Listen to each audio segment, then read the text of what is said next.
What's up? Happy Friday, everyone. Uh, Glad to be back another week, another live talking about the Congo.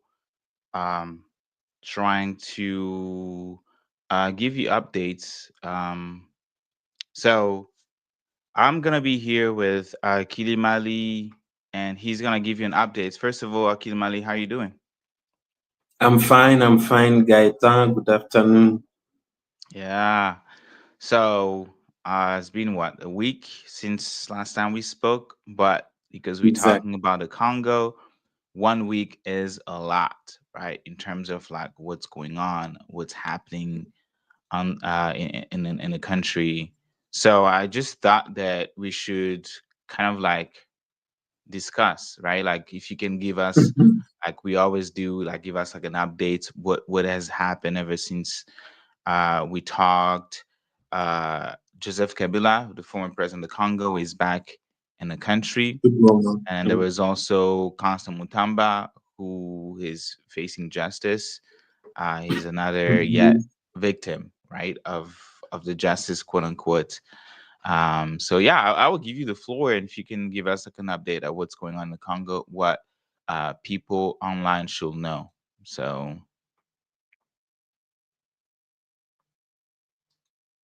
Akili Mali, Akili Mali is gone. Not sure what's going on. Um, yeah, Kilimali was in the dark over there in Kinshasa. Is like uh, almost midnight. So we gonna be doing. Let me see if I can share my screen. This one.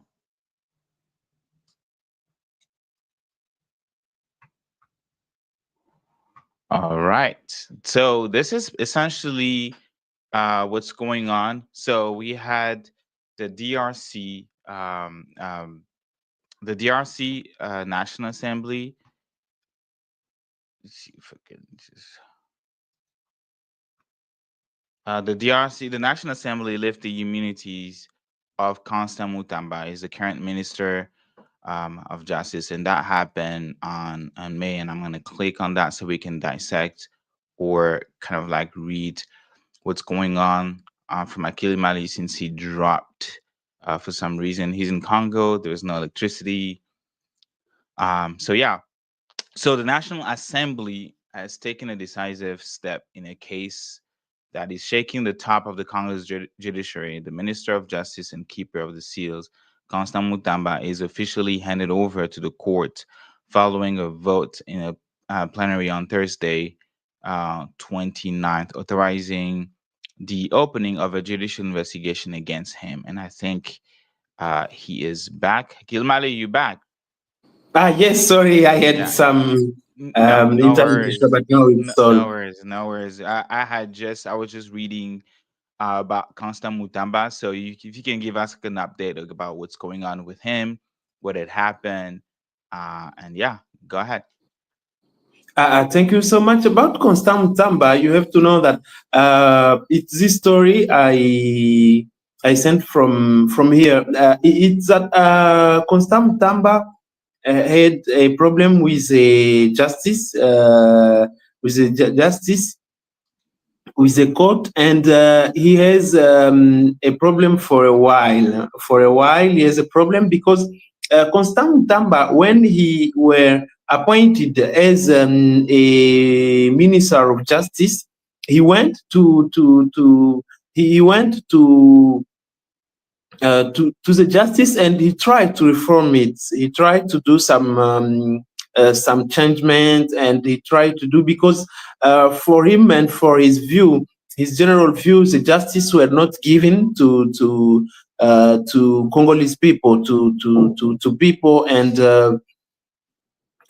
to small cities, and it only the justice which were used to kill and to don't help a lot the population. And he tried, and when he tried, he has so many problems with so many judge and chief of some justice court, and Mhm. this went to create Yeah. problem for him. But we have also another fact, which is Constant Mutamba is always in problem with other minister, because you have to know before this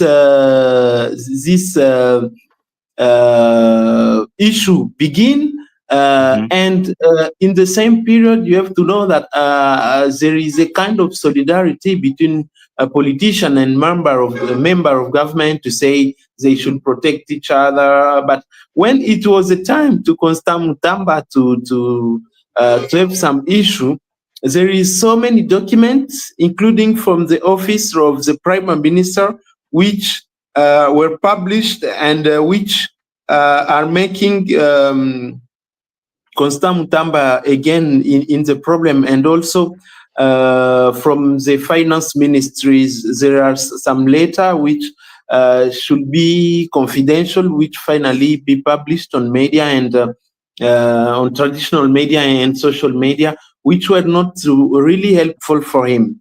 And the last thing is this issue of the prison of Kisangani is now taken as a persecution to him, from him, and from his followers. They are saying that he's only persecuted as he tried to fight against the system, the political system. And this morning, I discussed with a judge, which saying that it's the issue of Constant Mutamba. It's not like the issue of 100 days and whatever, because this issue has that money still at the bank. They can only cancel the process, Mhm. and try to begin a new one, as soon as that company, which is Zion Construction, didn't take that money for building the prison. And this can be prevent this loss of money from the government can be saved. And Constant Mutamba can say, also ministers, they can say only, we cancel all the operation with the bank, and we cancel all the operation with Zion, and we have another call for application for enterprises which should build the prison of Kisangani. But it seems like some actors are only in need of some political actors and member of government are only in need of Constant Mutamba. The latest factor for this issue, I will say, in favor of Constant Mutamba, is that the decision to cut his immunity, Mhm. where this Thursday, this Wednesday, sorry. And at that time, you have to know, because me, I was in that in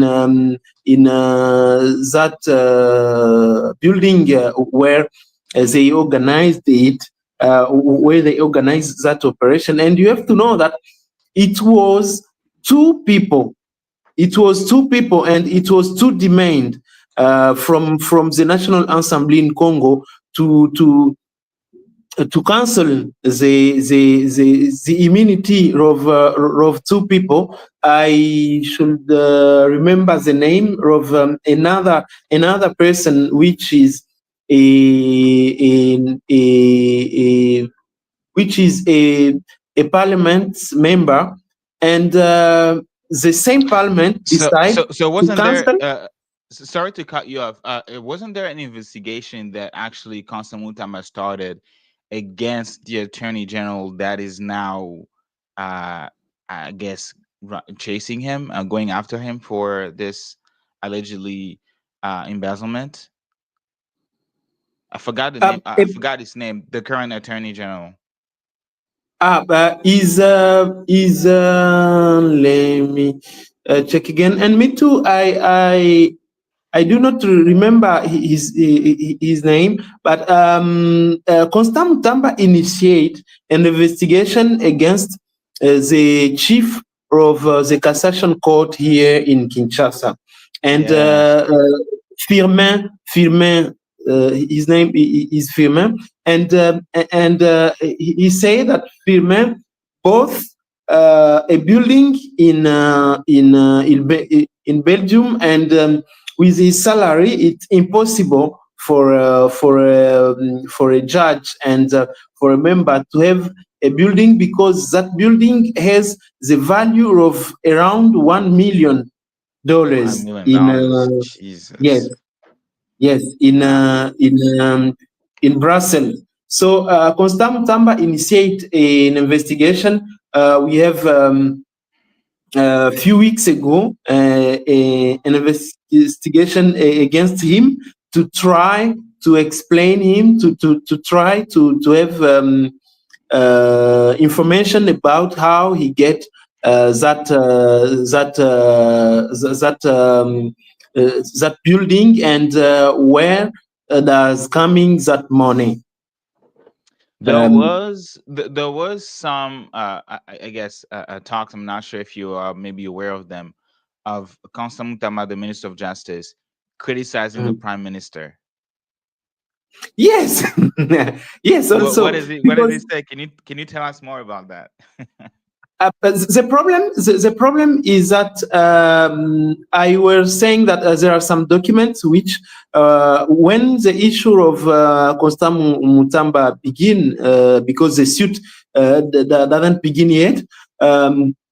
There are some documents, and the first document, because Constant Mutamba and the Prime Minister are not understand each other about this issue, because from Constant Mutamba, he said, and he have the proof that he sent the demand to do it hand by hand.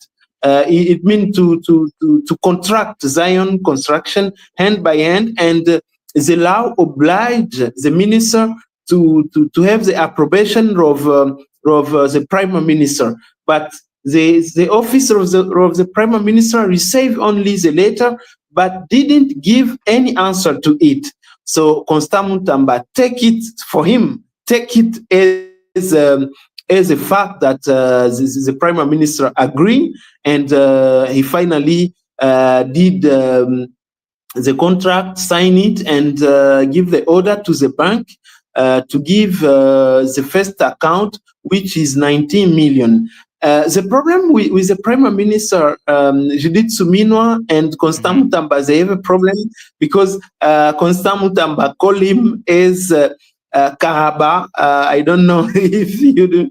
It's a personality I'm never gonna of go a back to the film. Congo after doing that. Let me show the audience who Kahaba is. I have so many tabs So open they here. cannot. Let's see. Um, this is actually hilarious. Not gonna lie. It's this this country. So there is this famous cartoon growing up, Kirikou, and Yes, in exactly. that in during let me just and in that cartoon called Kirikou, this Yes. person called Kahaba was the witch, right? Mhm. She was a Yes, witch. She the was super Kaaba. mean. There was actually a background story behind that. She had something stuck on her back or her neck or something like that, and because of the pain, Mhm. she was always mean to people, right? So, but that was quote unquote the villain throughout the movie, and then she becomes a good person at the end. So you saying that Constant Mutama referred to his boss, who's the prime minister of the Congo, as Kahaba the witch. Yes, is the Kaaba the witch. And she say that Unbelievable. she is always using her power to not to build a country, but to serve to serve her personal need, and her personal politics, and that is he say that she is, and also she say that she is always in conflict with good people, including him, including Constant Mutamba. But Oh God. with this issue, you have also to know, Gaetan, that the problem also Hello, Kialo with Mwanski. yes, the problem also with Constant Mutamba is that this process were using very sadly for him, because the Congolese law is saying that more than an amount of million, the government or the institution, the public institution, has to open a call for application. It means for enterprises which should Like a bed. apply. Hmm. Yes, yes. They should place like a bed and open it to everyone. Yeah. Exactly, Hmm. and show their experience, and show their availability, and their knowledge to know the area where the need it is, and this were not done by Constant Mutamba, and this is making the situation to be, and this is why other politicians are taking him, and are trying to push him out of the justice ministry, because he didn't respect this rule. This is the first fact. And the second one is that that company, which is Zion Construction, has only 1 year of experience, and they didn't manage more than 10,000 dollars of budget of the accountability for last year, When you and for this say year, 1 year of experience, I think we need to make it clear to the people who are actually watching this is that Zion Construction, that is the company that was handpicked by allegedly the Minister of Justice to build a brand new exactly. prison, right, in the Congo. That company, Zion Construction, was founded in March 2024, right?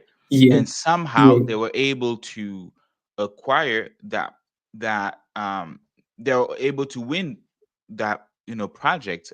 We talking about 20 nearly $20 million um Mhm. to be able to do that. So yeah, keep going, continue. Yes, and so people are saying that how a company which did never manage around 1 million, can you give to it around 29 million, and to try to see they have no experience on the ground, and that's why they are saying that he were looking for money, and for and he could receive some money from Zion Construction, that company, to have his approbation to for this project of the prison of Kisangani. Interesting. That's very interesting. So so I'm actually right now trying to type Zion Construction, and trying to figure out what's essentially the deal with that. Mm,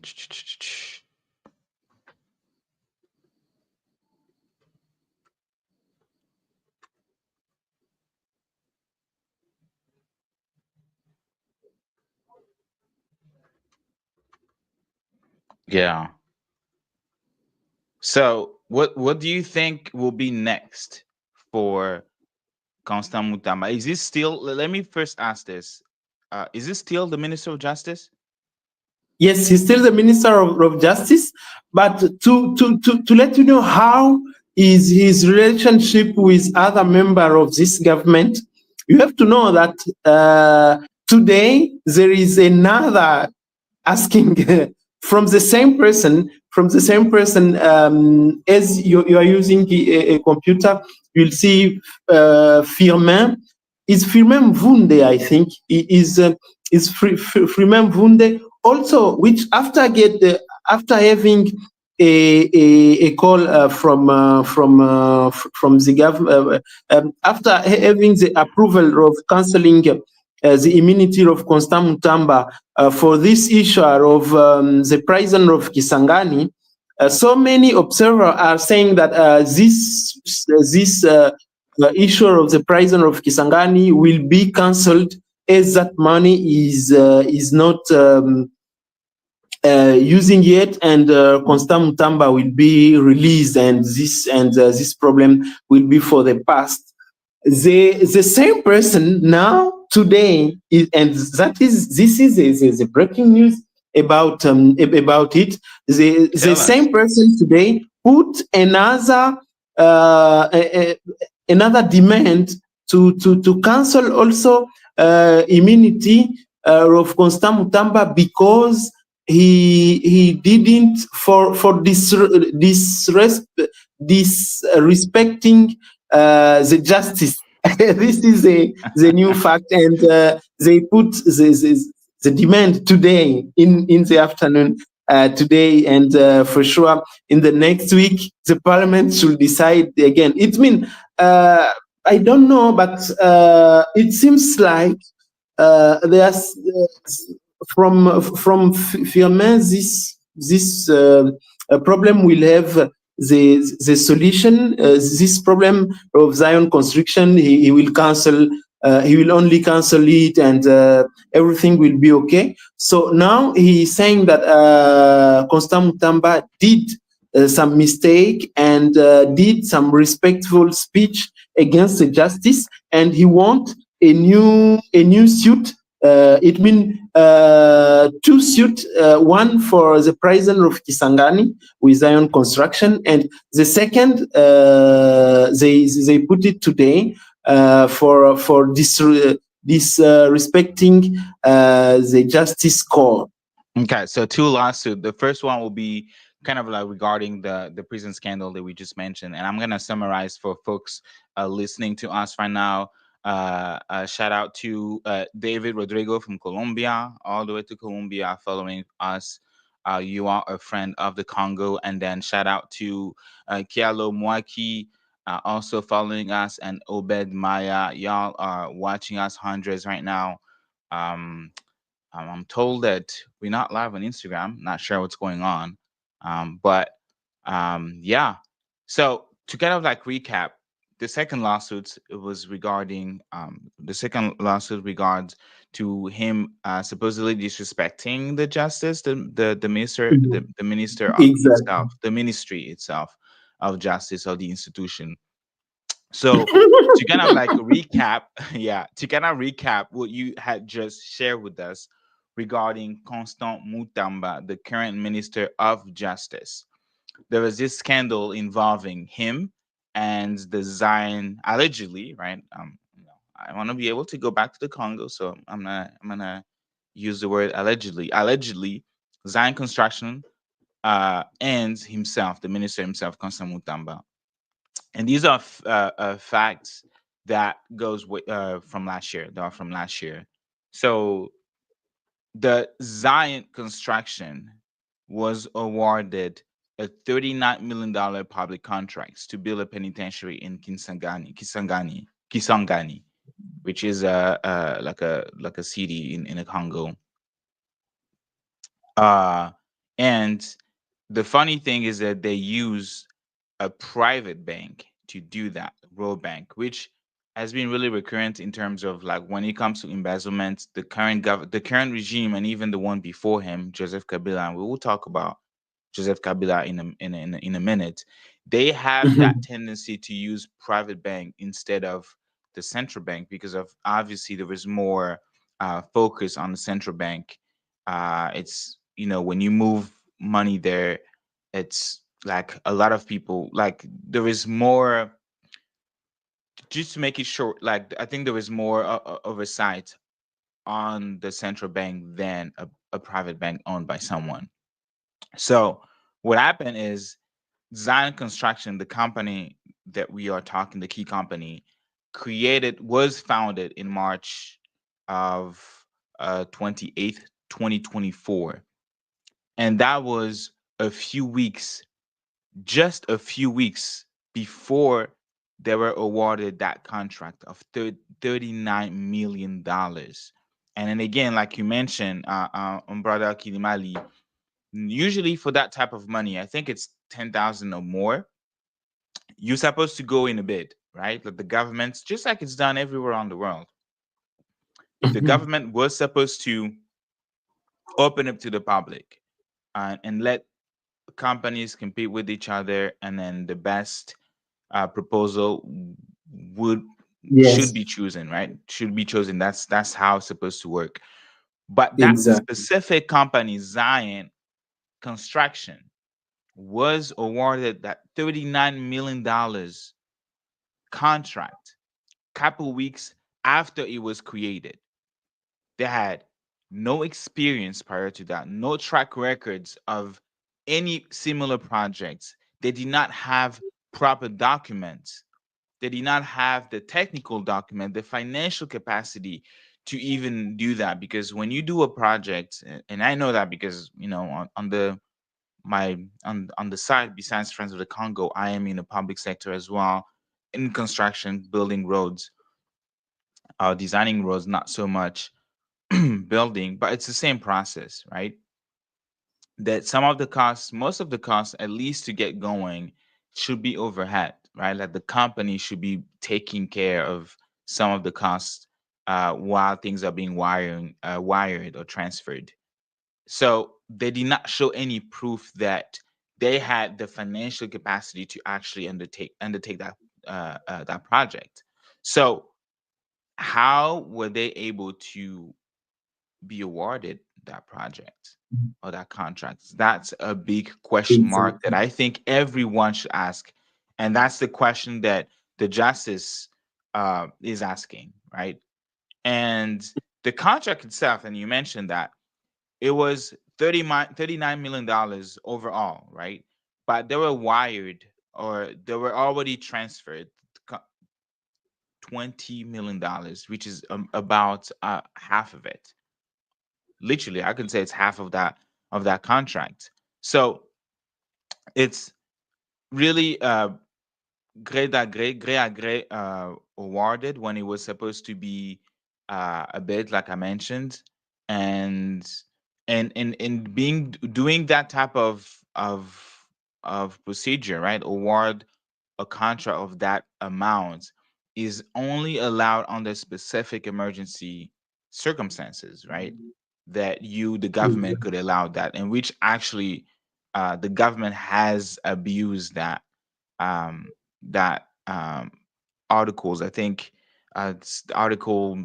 I forgot the article. I probably have to look it up on the public procurement laws in the Congo, and that contract that was awarded to Zion Construction and the $20 million wired to that company, so half of the money, received no approval from the prime minister that we mentioned earlier, that was called Kahaba the witch by the minister Mutamba, allegedly himself, right? He called his boss, the prime minister, Kahaba the witch.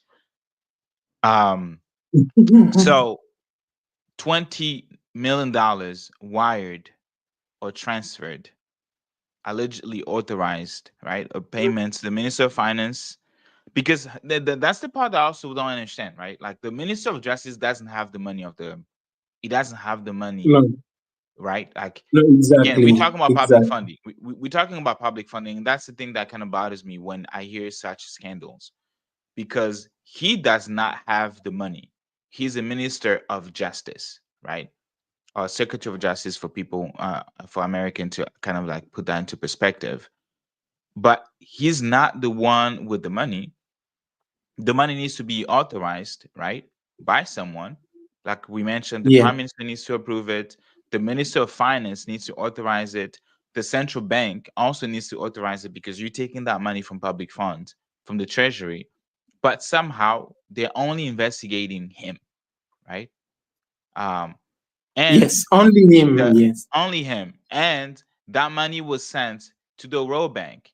I don't think that he's the owner of the World Bank, so somebody must have opened an account at the World Bank, and I don't see anything. I don't see any mention of that person's name, right? I don't see anyone being mentioned or named. Who is the account owner, right? Who opened that account? Whereas why the minister of finance is not implicated into this? Where is the minister of, I mean, the head of this the central bank? Why we are not seeing these people also implicated, right? What about the prime minister, right? She was supposed to give her approval. I think that's usually how things work. Like you're not gonna start a project if your supervisor hasn't approved. I know that's how it works, at least in my domain. So for something as big as the government, I honestly think this is a witch hunt. I'm not.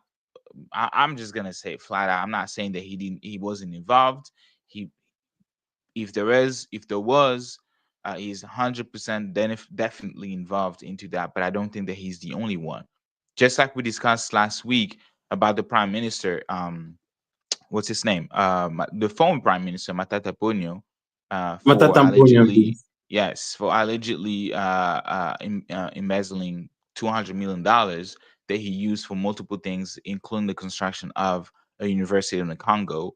When there are a few people, again, the minister of finance and the president himself, and then also Right. companies like Teken Fungurume also involved, but he's the only one mentioned, right?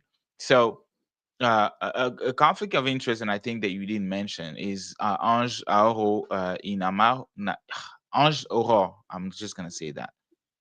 I can't pronounce the last name. The head of Zion Construction is the manager of a World Bank branch in Kinshasa, which is unbelievable. So the head of the Zion Construction is also a manager of a The branch bank which of the receive bank money. that is used to send the money to the construction. That's unbelievable. I don't think that people understand that. Oh my god, like this is insane, right? Like, nah, man. So I'm actually baffled that she's not even mentioned as well. Like, why she's not facing justice? She must know something, right? How was she able Exactly. to get? How was she able to get the contract? So I think that's kind of like summarizing what's going on, right? And what's going on in the Congo. This case of Constant Mutamba, the current Minister of Justice.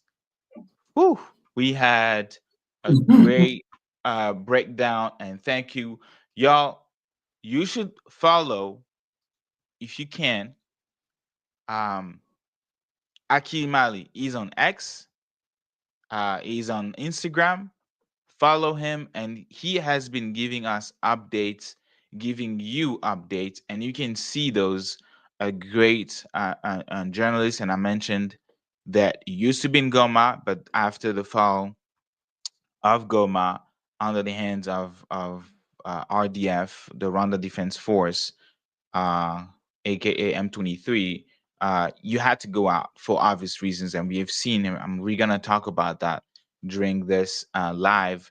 The recent report of Amnesty International, how M23 and Rwanda has been uh, torturing, kidnapping, killing activists, journalists, and just as civilians in general. So we're glad, actually, Mali, and I really want to say that again, that you're safe and that you are able to provide us with those updates. So freecongo.org, friends of the Congo.org, and you'll be able to see the news, what's going on in the Congo, uh, news provided to us by our brother Akili Mali. So what else can you tell us about what's going on? Yes, the second news, I think it should be the Joseph Kabila, who is finally back officially in Congo. Yes. And he came by Goma. This is one of unbelievable, and there is no any observer who can believe that the former president who fight against the M23 for a while and who signed the agreement which the M23 is say that is using to fight against the Congolese government and the Congo is a country. He was the president when they signed it. He was also the president when they fight for it. When the M23 took the town of Goma on 2012, and he was also the president who signed the agreement. They call it. It's not a kind of agreement, but they call it a PR of Keshero. As you are showing to those picture, it's him in Goma with Yes. Corneille Nanga. Is Corneille Nanga who is with him, and behind them it is Bertrand Bisimwa, who is the chief, the political chief of the M23. And we have also him, Joseph Kabila. We have also his strategic, his strategic Advisor. uh, Kikaya bin Kirubi, his Yeah. strategic advisor, Kikaya bin Hmm. Kirubi. And we have also his farmer assistant and also which is Patience Saiba, which is Which Patience one is Saiba. it on the over Uh, there? This the- guy. yes, yes, that one. Okay. Exactly, Did you exactly. tell folks about this person? I do not remember his name. I do Moise not remember. Nyarugabo. His name is Moise Moise Nyarugabo. Nyarugabo. He was senator. First of Yes, all, exactly. it, it's a lot, right? Like it's excuse me the term, it's a clusterfuck in the Congo. Um, so Moise Nyarugabo, he came just like Joseph Kabila. Joseph Kabila uh uh when Rwanda first invaded the Congo in 1996, they were part of this quote unquote rebel groups called AFDL, Alliance for the Democratic for the Liberation of the Congo, I think. Yes, Alliance des exactly. Forces pour la Libération du Congo. The Congo Alliance, AFD. yeah, yeah, AFDL, Alliance des Forces pour la Libération du Congo. Joseph Kabila was one of the high one of the officer military officers of the AFDL, and Exactly. uh, Moise Nyarugabo was Laurent Désiré Kabila's assistant, one of Laurent Désiré Kabila's assistant or attaché, if you could say, and Laurent Yes. Désiré Kabila, who led the movement, the AFDL movement, happened to be the father of Joseph Kabila.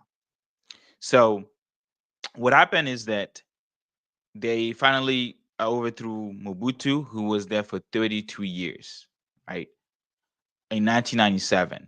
It was actually May 17th, 1997, that AFDL, quote unquote, liberated the Congo. I don't believe that they did, because just like we've seen with M23, they were backed by Rwanda.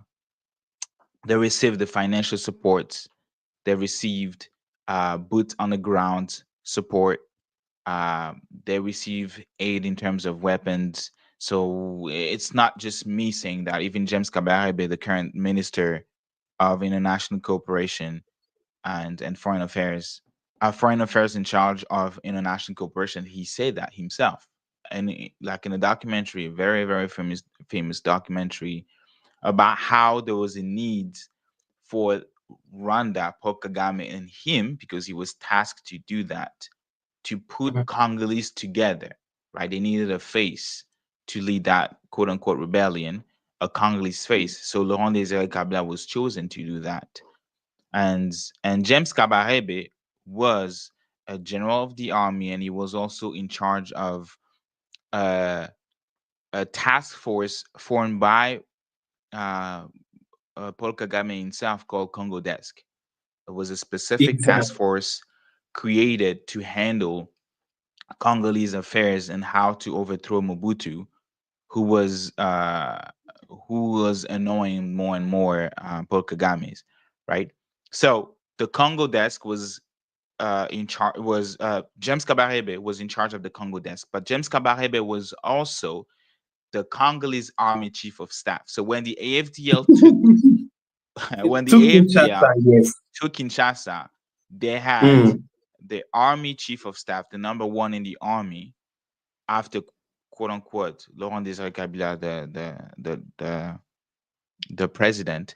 It was the General James Kabarebe of Rwanda leading the Congolese army, right? And exactly. this guy was the assistant of Laurent Desire Kabila. So in 1998, after obviously, things didn't go well, Laurent Desire Kabila understood what was going on, that the people of the military, the Rwanda military, was committed atrocities, committed even allegedly genocide, as mentioned in the mapping report, and also the Red Cross. Those reports we have talked so many times in these lives. He ended Mm. up asking them to leave the country, and he only asked Rwandan citizens, Rwanda military, to leave the country. But for some reason, a lot of his people, quote unquote, that he himself said in a really old interview that he thought was Congolese, also ended up leaving when he was clear he was only asking the Rwandan military to leave the country, and also the Rwanda around his circle to leave the country. Well, this man, Moise Nyarugabo, was among the people who left the country. Moise Nyarugabo.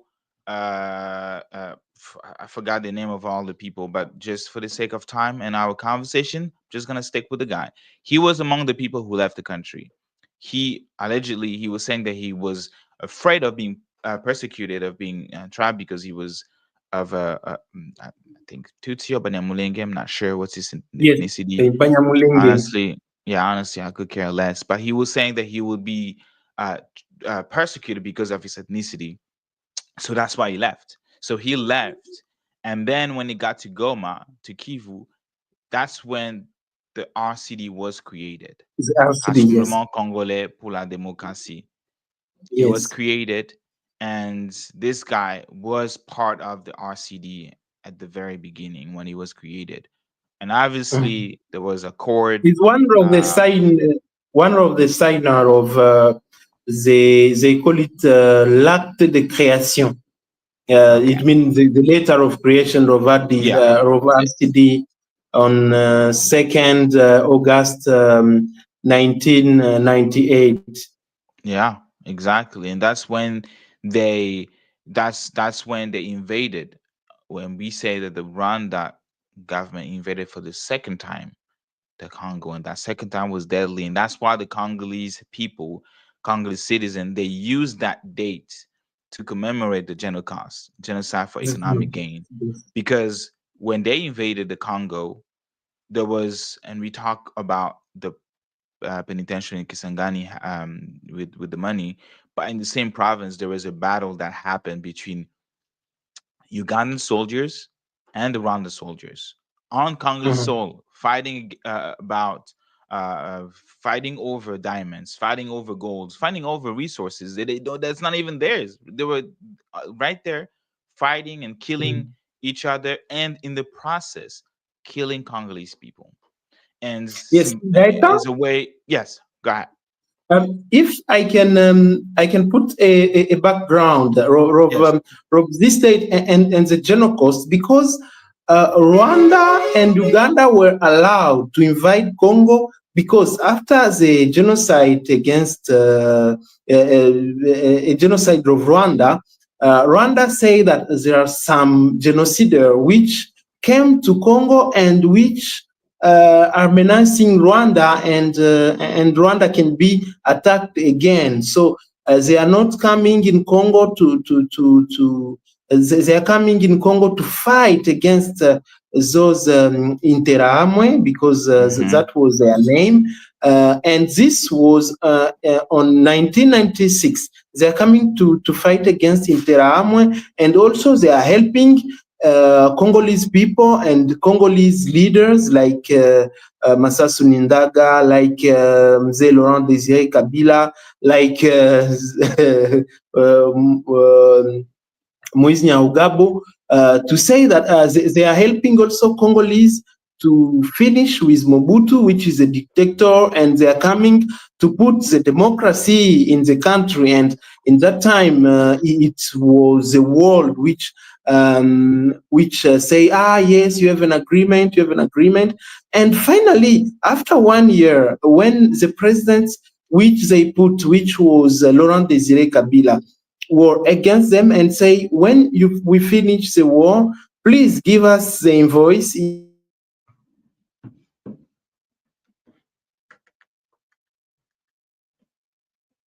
I think we lost brother Akilimali, connection issues. He will be back. But yeah, he was actually talking about the background story, because yes, there was a whole like awful heinous crime happening, or that happened in Rwanda. It was a 1994 genocide. Everybody knows about that. And then those who committed genocide were allowed by the UN, because they were able to embed themselves among civilians and cross the borders, the Congolese border.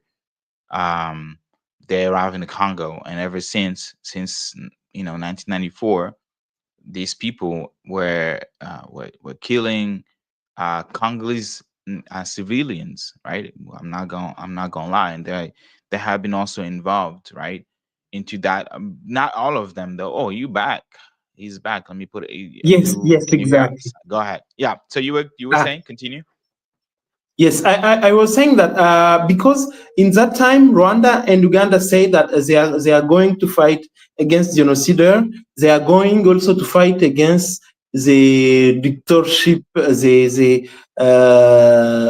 of Mobutu. And finally, they went. They went with support of some Congolese, and they went to Kinshasa. And when they finished arriving to Kinshasa, the president Mzee Laurent Désiré Kabila at that time say, "Hey guys, you have to leave the country because we finish. You finish. You are done with your Interahamwe you were looking for. So you reach the goal of your operation.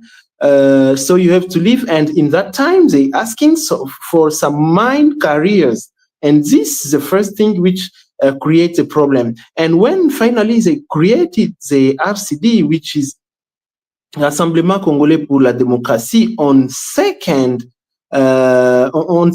August 1998, it was officially known by Congolese that it's an issue of money, and it's not the issue of persecution of Tutsi people and persecution and the danger of a genocide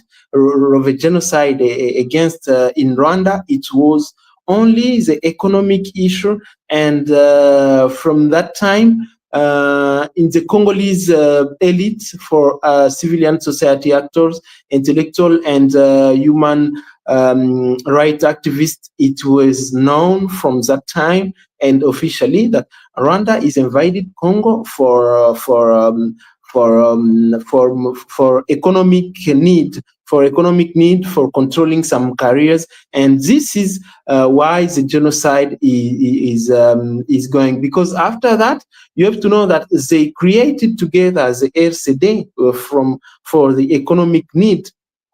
And after that, they didn't understand each other, and the RCD were cut down in two groups, which is RCD and RCD KML. RCD Goma, which is under control of Rwanda, RCD KML, which is under control of Uganda, and we have also Bemba with the MLC, which also were under control of Uganda. And finally, they fight each other for 6 days, 2 years after, because the fighter of 6 days in Kisangani. It was on 2000 exactly, on 2000, and in that period they fight Rwanda and Uganda army in the Congo to fight because they meet a lot of strategic mineral in Congo, and they want to share anymore each other themselves.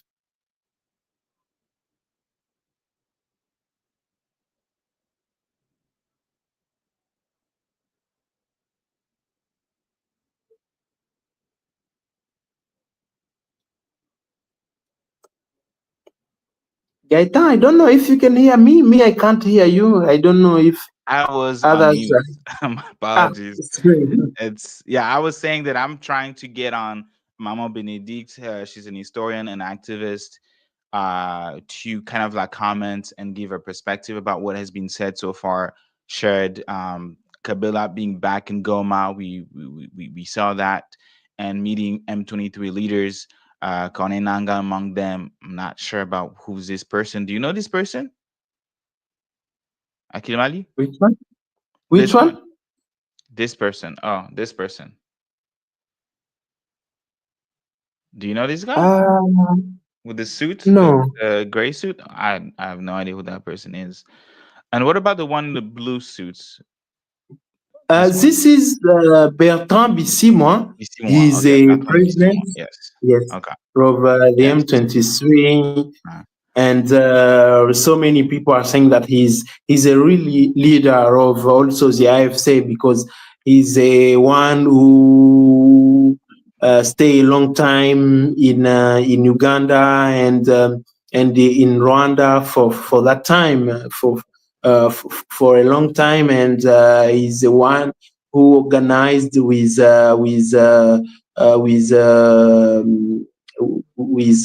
Rwanda the invasion of DRC politically, because military it is someone else who is Sultani Makenga. And I have to put a point about Sultani Makenga, because you have to know that Sultani Makenga is one of the 8 superior officer which were banned from the Congolese army by Joseph Kabila when he was the president. that's And crazy. he said at that time, because there are some of them, because we have the general Biamungu also, who were arrested, Yes. and he were arrested by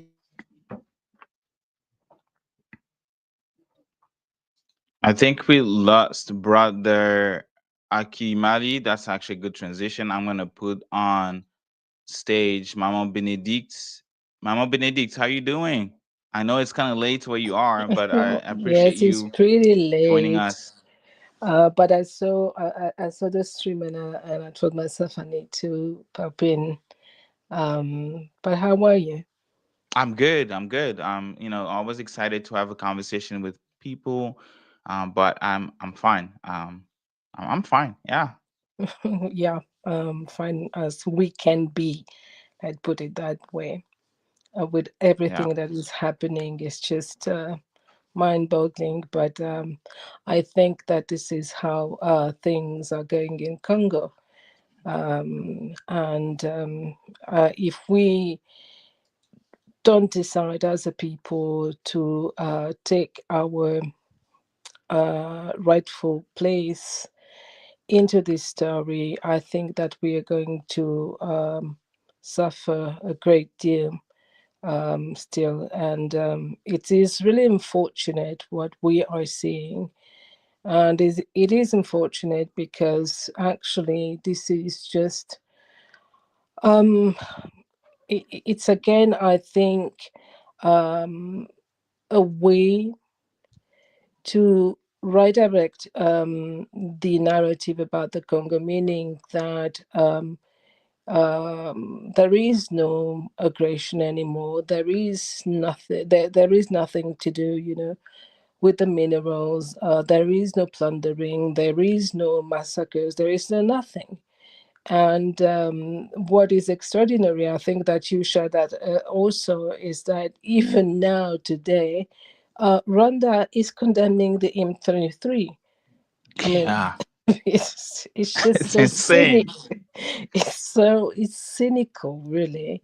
And we need, to be there as, I don't know, just people watching what is unfolding, and it's really, really, yeah, unfortunate and frustrating as well. Yeah. So we have Joseph Kabila. He spoke for the first time ever since he handed the presidency to President Tshisekedi, and he spoke for 45 minutes. And you heard his speech. I've seen you tweet about the situation overall, not specifically about him per se. I haven't read because I was also trying to catch up. Um, but what did you think of his speech? First, let's just focus on the content of his speech. What did you But well, I mean, which one? Because I mean, the if he fo- did, the 45-minute speech that he gave, it was live on oh, YouTube. Yes. oh, yes, about this one, with the 12 points. Yes, the 12 points to save the Congo. Well, first of all, I think it's important to say that, of course, what he's been saying is what we Congolese have been saying for a long time now. But that said, he, first of all, doesn't seem to pay any attention to the fact that if we are in the situation we found ourselves today, it's because he chose not to respect the voice of the Congolese people. And this is something that he erased. I mean, he didn't talk about it. And I think that this is quite problematic to start with. And also, I think that his discourse, and for me, that was really the point, and this is what I was saying before. I have a problem with that because it shifts actually the our gaze, um, and it tries to emphasize the fact that the conflict that is taking place in the Congo is just an internal one. And Hmm. some people have been bashing, for instance, Dr. Denis Mukwege because he said that he didn't mention Rwanda. But I think that this is something that is really important for us, because if we to look at, because if we want to analyze the discourse, we cannot just take certain parts because we're happy with that and leave aside certain aspects of it. And that for me is problematic, because we know that for a long time there is, I think, a will internationally to classify what is happening in the Congo as an internal problem. Sometimes we even heard people talking about civil war. And in fact, with that move, with that discourse, it actually shifts, in that direction. Meaning, if there is now a very strong opposition between Mr. Tshisekedi and Mr. Kabila, if, for instance, Mr. Tshisekedi chooses to arm people, then we will have a very big problem within the Congo itself. And then we will forget about the fact that we face aggressions from Uganda and Rwanda, and this is something um, that he forget. And so he's coming back, he says, because he sees a nation in distress. But he he actually positioned himself as a solution to the current leadership vacuum that we have, obviously, in the Congo. But at the same time, the problem is that he is the one who created that leadership vacuum. Yeah, exactly. And Yeah. so are you going it's not enough just to say, okay, I had a deal with Mr. Chisekedi. How are you going really to take responsibility for that? Is it by going and talking with Mr. Nanga, as he did today? Or is it that you are really going to really ask the Congolese people what they want, and you have to be ready to face also the judgment? But this is something that Mhm. we don't really see. And on the other hand, I think that uh, this discourse also it's a normalization of warlords, meaning that um, if you talk as he did about the dialogue and the integration of armed groups like the M23 into the national institution, we need to ask ourselves who is going to benefit from that. And we know that multinationals and foreign powers like the United States will get, in a certain way, a stable environment to continue to extract minerals uh, like they are already doing.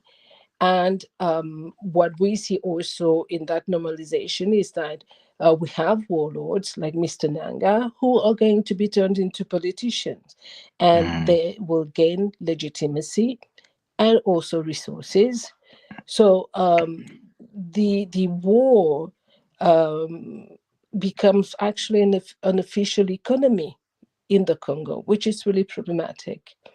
And and peace here is redefined not as justice, but as an order that is created that is favorable to exploitation. And this is, as I say, very worrisome.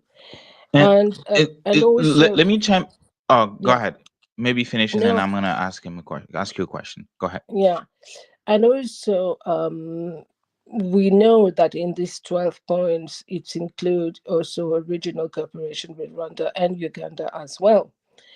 So here it's again outsourcing security for a so-called regional appeasement. And again, my question is, who is benefiting from that? And we obviously the US and the Western allies, because they want to create what I call a pragmatic Congo, which means that cooperates with the regional players, and even if those players like Rwanda armed rebels and pillage resources in the Congo.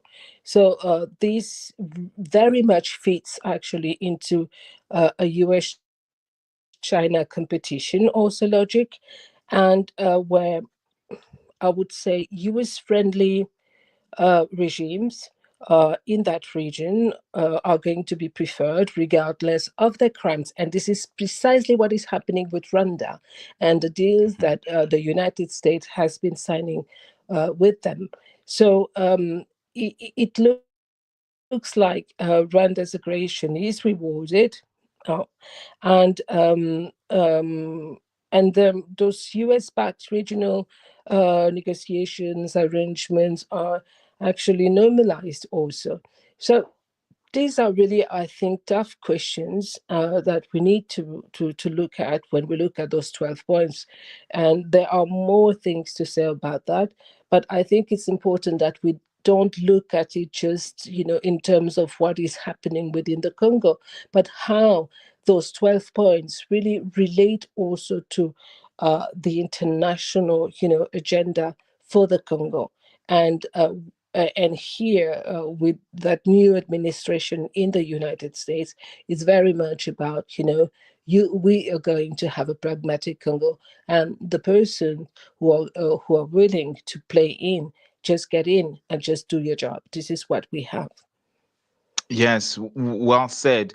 And let me. We have a question from the audience, and I think you can probably answer that. But before we go to this question from this person, Obed Maya, who asked, that question. Um, I want to kind of like guess introduce my question. So people have been saying that the opposition and the civil society has been really weak in the Congo because we had Felix Tshisekedi who never won the election 2018. He led the country all the way to 2023. He organized the elections in a way that we know. When the election was supposed to only be for one day, they got dragged out. Those elections got dragged. The presidential and legislative elections got dragged for a week.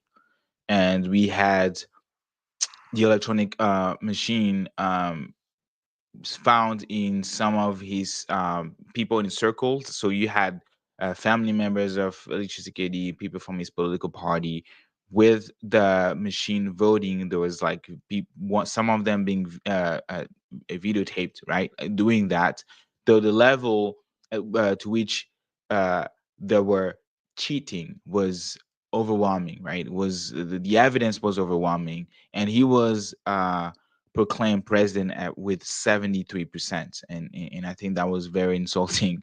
And even Dr. Mukwege, um, Nobel Peace Prize, in his own, I would say, territory of cities, he got less than 5%, and that's how bad the cheating was.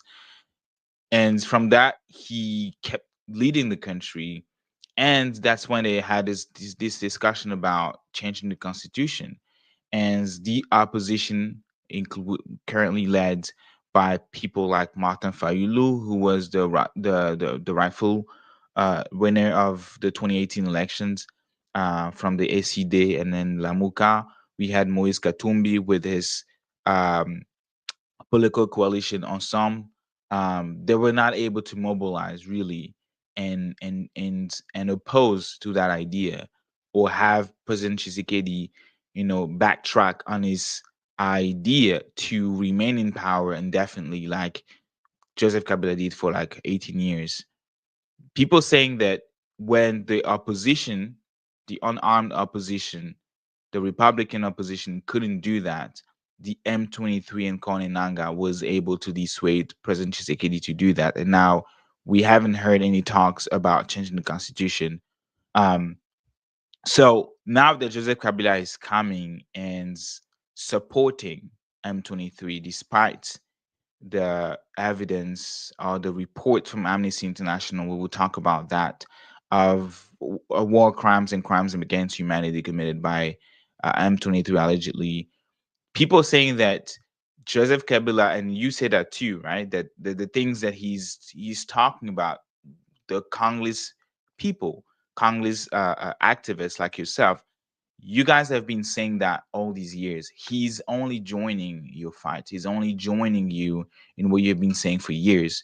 So people saying that we shouldn't be against Joseph Kabila, that we should welcome him in the opposition and then let him, quote unquote, lead that front. What do you have to say? I mean, I know you kind of like speak in length, but don't you think for those who are talking right now, and even expressing on social media, they're saying that the emergency right now is to get Felix Tshisekedi out of power by any means necessary. What do you think about those who think that even if this means supporting or allowing Joseph Kabila somehow to support the M23 as an armed groups? What do you think about those who are saying that? It just makes me think about the fact that, and let's go back in history a little bit.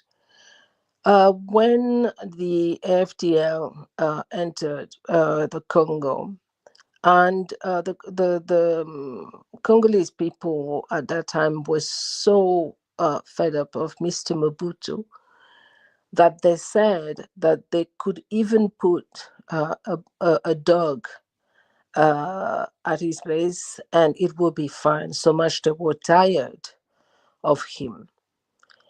But that um, that thing actually brought us to the situation that we have today. Meaning, we we we accepted actually to have people um, doing for us in a certain way what we as a people needed to do. And in accepting that, we got the situation that we have today. So my take on that is that the Congolese people have an opportunity here to make their voice heard, because we have the Senko, I mean the Catholic Church, and also the Protestant Church in the Congo that initiated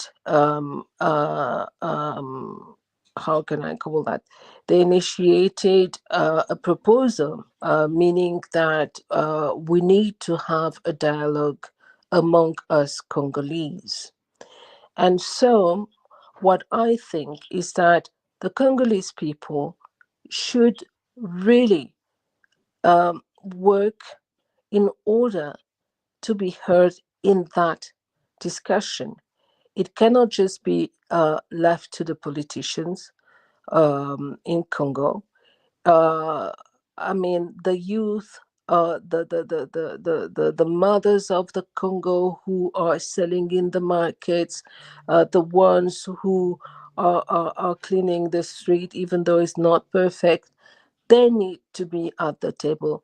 And the need at that moment to tell all these politicians um, what they did in the country, and that they will not accept the fact of seeing them ruling the country again.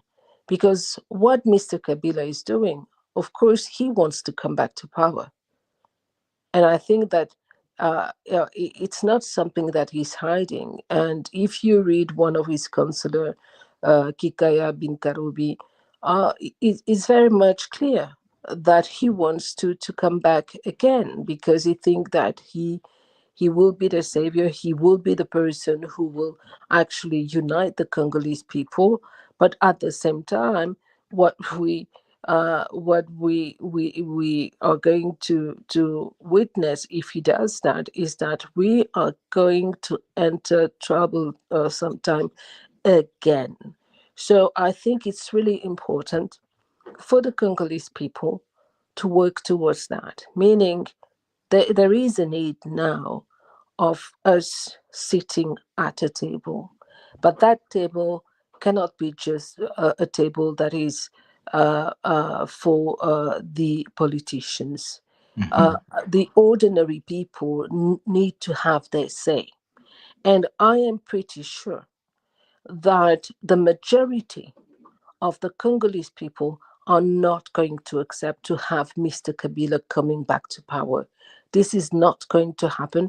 And the majority of the Congolese people are not ready to have Mr. Tshisekedi leading the country again. So these two persons who put us in the mess that we are now need to go. But they are not going to go if we as a people don't understand that we need to claim that place at the table in order to have our say. And it cannot be, we cannot just, be behind that person because he says that he's coming to unite the Congolese.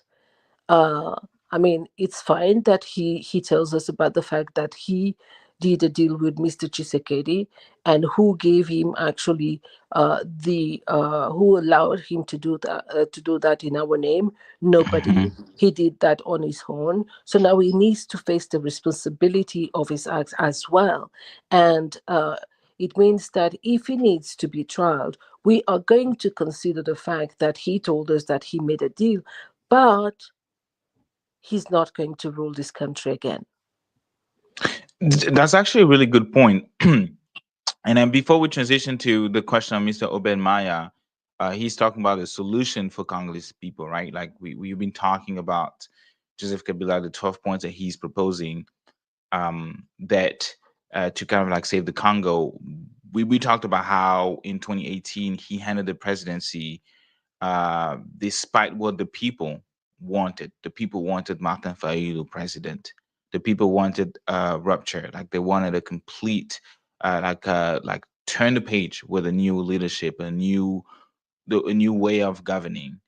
But instead, Kabila, after 18 years, he still thought that, you know what, this country belongs to me, so I get to choose who I want to replace me so that I can be safe and continue to run the country. So he passed the baton to Felix Tshisekedi, and we have seen, and that's kind of like part of me agrees with some of the point that Mr. Kabila presents, and I talked about this last week in the way that that Tshisekedi for 6 years now has governed the country with a really army that is has been neglected, really poor, unequipped, underpaid, not even paid at all, and using mercenary, which is a violation of international law. We've seen mercenary from Romania, where retired police officer, retired people in the army coming and supposedly fighting and being paid $3,000 to $5,000 a month,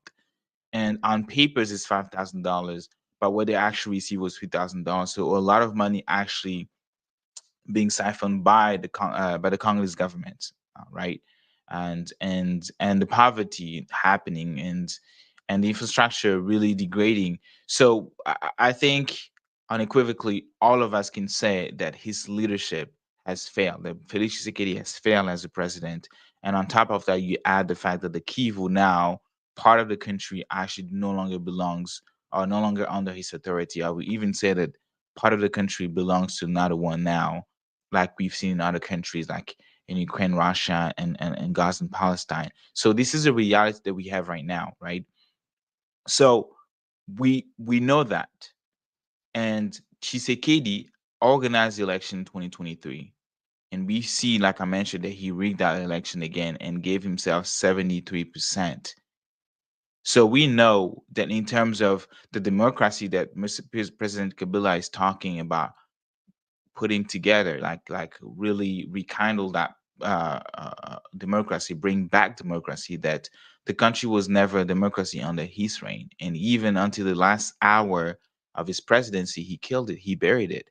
We also saw the same democracy didn't wasn't really a democracy under President Tshisekedi, when only one political party, one tribe has been uh, uh, uh, prosperous, right, has been gaining attraction, has been getting richer, improving their lives, when the rest of the people, their lives has been degraded.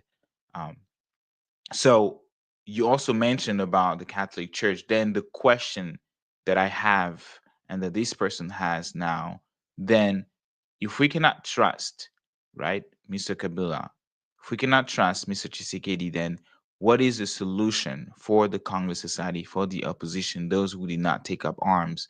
What is the solution?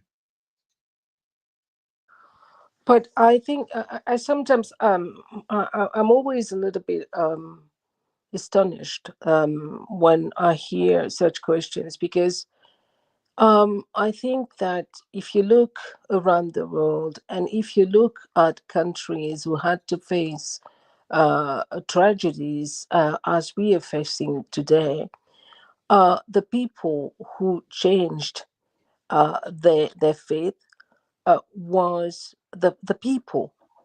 It was not Mm, just about opposition or I don't know.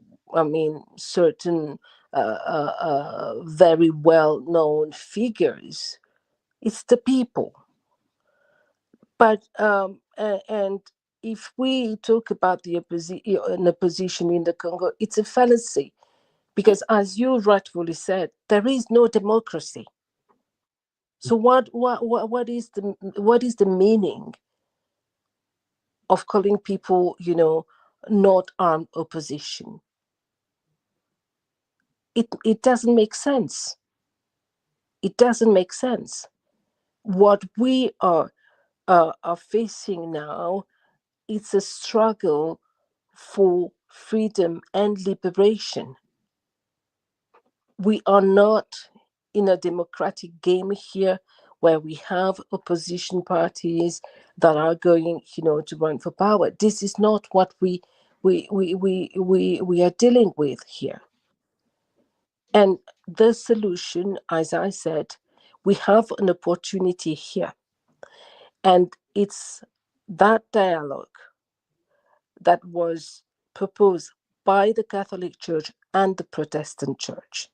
And people have to know that even if we are in that mayhem, we still have a possibility here that this constitution is giving the people, meaning we can petition Mr. Tshisekedi, we can summon him to sit down with the population and hear what the population has to say about the event that we are experiencing now. This is a right that we have as a people. And I think that at a certain point, we need to be clever.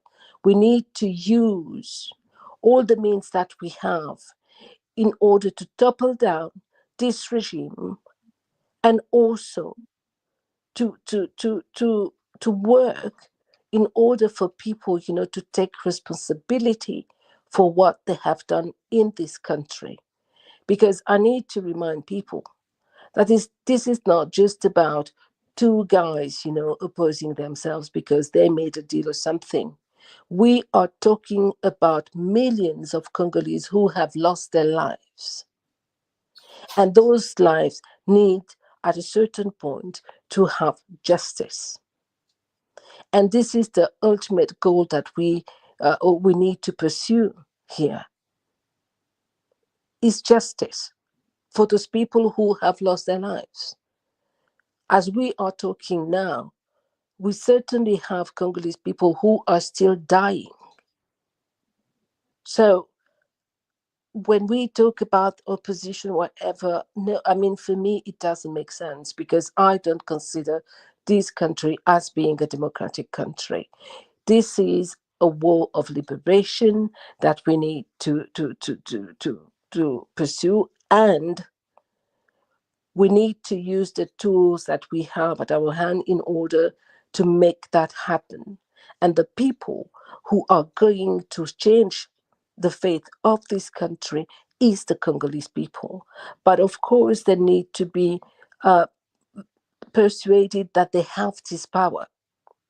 And everything that has been done during all those decades is to make people believe that they have no power, that they can't do, they can't topple the table, they cannot move those people away. But I think that if we really work in order to make people understand that they have their faith in their hands, everything is Mm. going to change.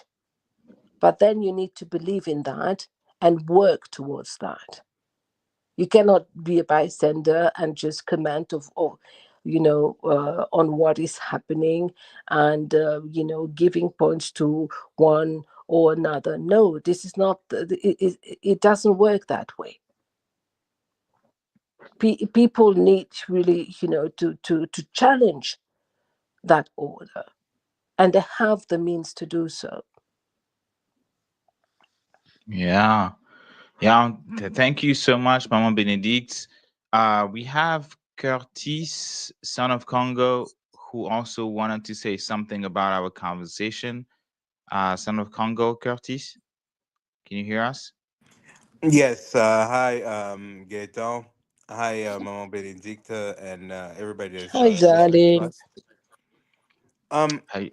I just wanted to say that what Mama Benedict said is 100% in alignment on how I see things. Because with what's going on today, um, it's so sad that the people of the Congo, the population, have always been the ones that are always been left behind. You look at the people taking initiative to um, start talks, quote unquote. But where are the people who gave them that authority? Who gave them Right. the permission to go speak on our behalf? And it's amazing because people don't realize that even not just on ethical ways, but even just legally, these are just citizens. Like nobody on those on that side, it has been appointed to do nothing. And even with the the government in place, it's the same thing. You're not representing the people.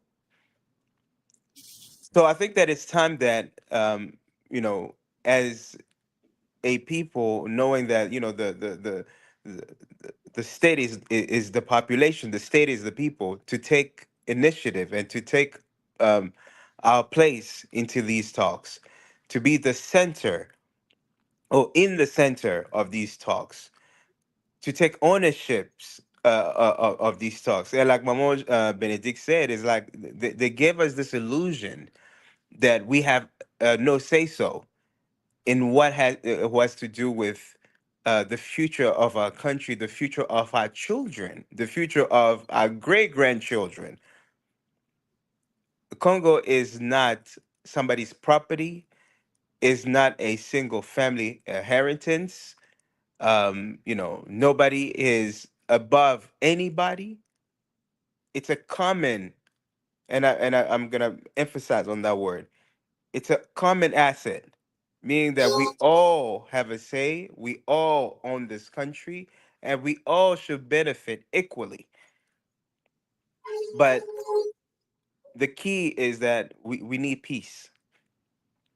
We need peace. We tired of fighting. We tired of losing our people. We tired of losing our children. And the people opposing to any any will to go towards sitting down on a table and have an open conversation that will bring about justice and peace in the country is an enemy of the people, and we should be very adamant about that. We need peace, but we cannot build any future without real justice. A lot of people have committed horrible crimes in that country, and there's a lot of victims. And if millions of people that have been victimized until this day, even us just sitting in this conference, we are a victim in some way, because we could have been living in Congo as well, being able to work and raise our families in that country. But we found ourselves thousands of kilometers away, miles away from our homeland. So in a way, we are also victims. Let's never forget that. So yeah, I mean, I think it's time for us to to take ownership, to not be afraid, to speak our piece, to speak our minds, because what we're trying to accomplish is nothing but just justice for our people, and we are motivated by the truth, nothing else but the truth. So So what do you yeah, think? Yes, thanks for sharing Son of Congo. You've been really active on social media on X, particularly in sharing about the Congo. I appreciate honestly your commitment. And then, but so you don't think that uh, Joseph Kabila kind of like gave some fuel to the struggle, because you said that who gave him the authority, and I'm only right now being the moderator. I think people heard me, they already know my position, but I'm really trying to get other people, right, who think that Joseph Kabila is actually helping those like you and Mama Benedict who have been speaking about what's going on the Chisekedi, that he's only coming to help, to give a push. What do you have to say about that? I think that there's a huge difference between giving a push or falling into line. What he's doing is falling into line on something that we already been talking about. This is nothing new. He was not the architect of these thoughts. He was not an architect of us calling for months that people need to sit down and need to talk to each other for peace. So coming to align on something that it has already been in motion doesn't mean that he's pushing or is helping. No, he's falling into line. He's a citizen. So whatever he wants to do, he's free to do so. It's just that we should not be forgetting that some people will fall into line so that they can have a political positioning, right? So we just have to be very careful about that. Yes, he's falling into line in what we already been saying, but doesn't mean that we're dismissing, what he has done in the past, or we giving him a free pass, saying that, oh, you know what? Now that you're aligned with what we've been saying, you're all free and clear. No, I think that this could also be an opportunity, because bringing these leaders on the table to talk, this could be a place where the citizen of this country can take ownership and ask them the questions that they all have been, burdening to ask. What have you done in the 18 years that you were in power? How could you have stolen election and appoint somebody else? Because these are not just allegations. These is something that he confirmed, right? So this Yeah. will be in that space that you can ask those questions. But we should not be just rejecting. No, no, no. He's falling into line. Let him fall into line, because that's what he's supposed to do, Yeah. right? Yes. So Yeah. we need to be very careful in that dynamic and understanding. Hey, listen, he's aligning. He's not pushing nothing, because we already were talking about this before he even came to the picture, right? Right. Right. And Mm. it almost becomes like a Yes. comedy. And I'm gonna bring Akil Mali. Yes, you have something to say?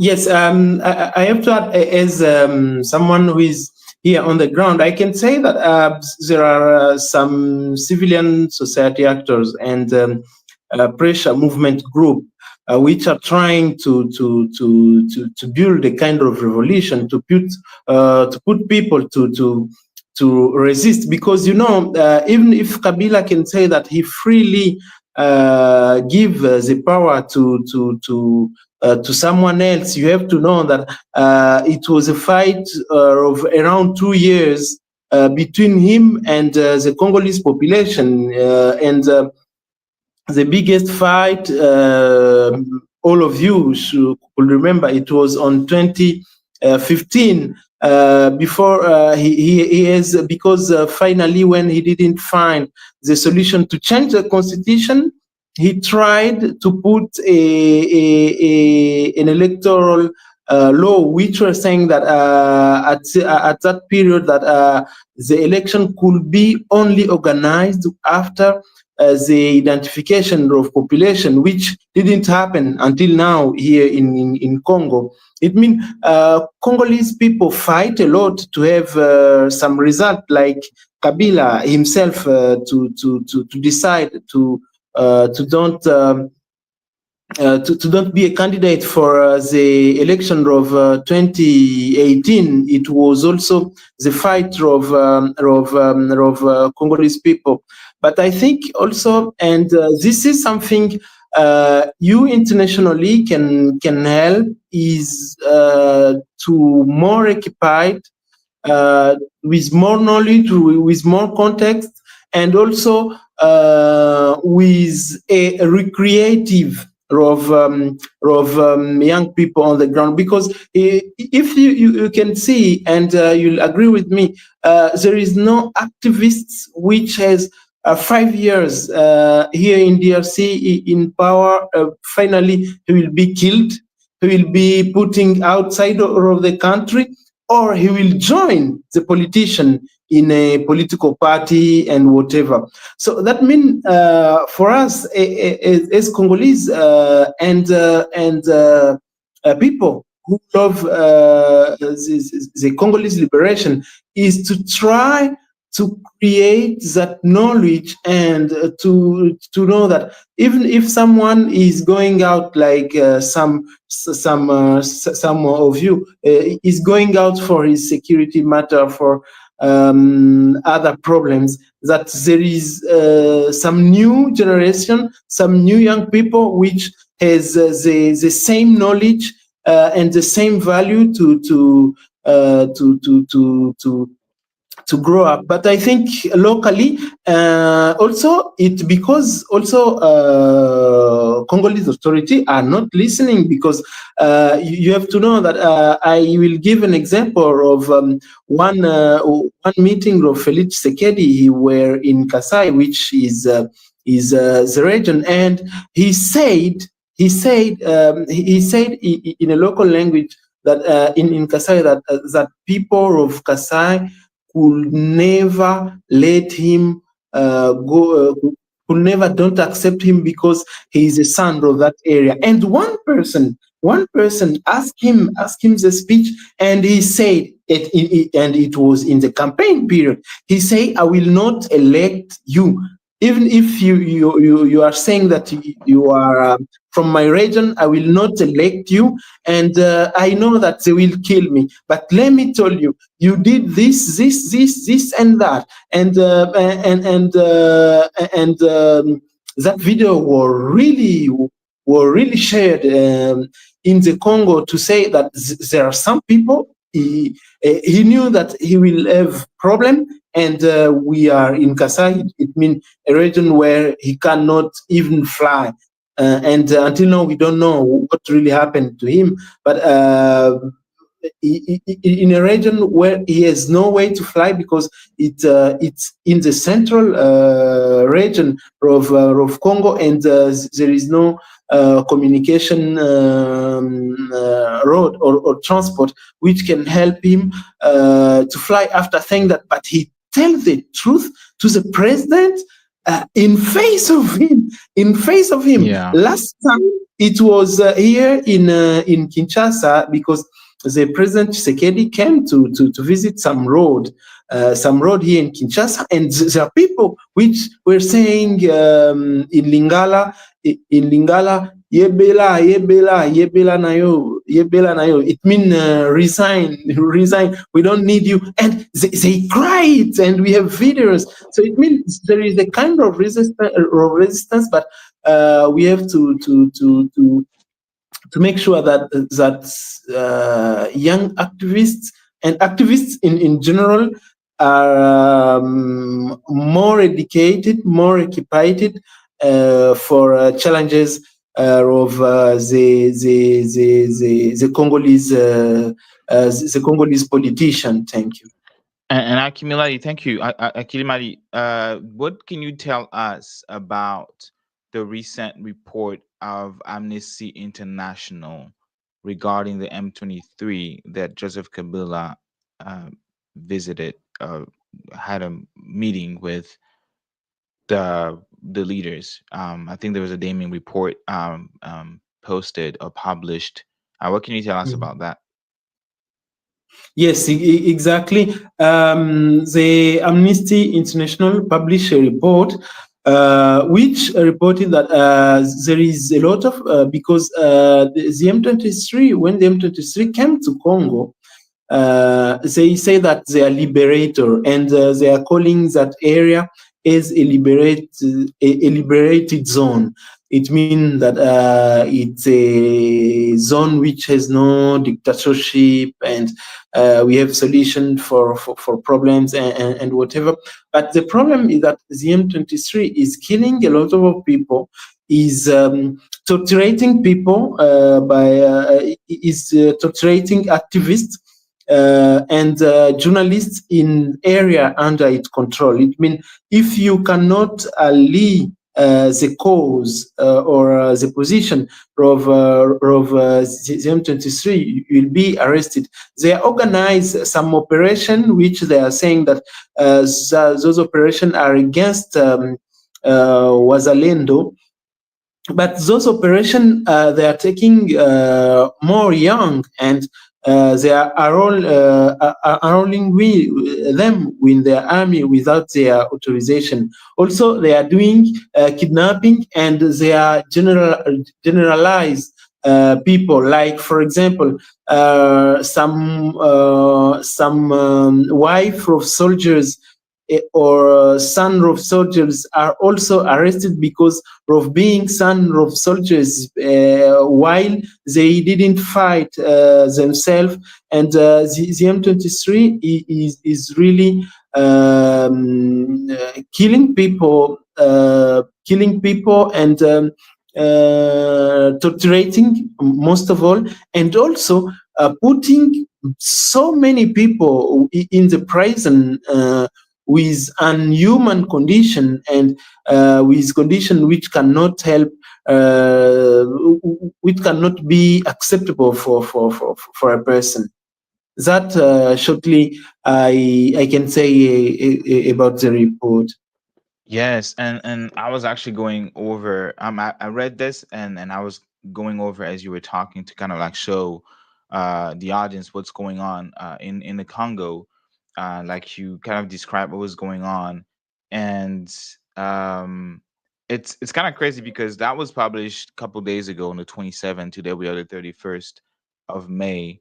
Um, and I think this morning the M23, if I'm not yesterday the M23, they had a Yes, press conference, exactly. essentially saying that, and they found they found 874 bodies between February 2nd and the 13th.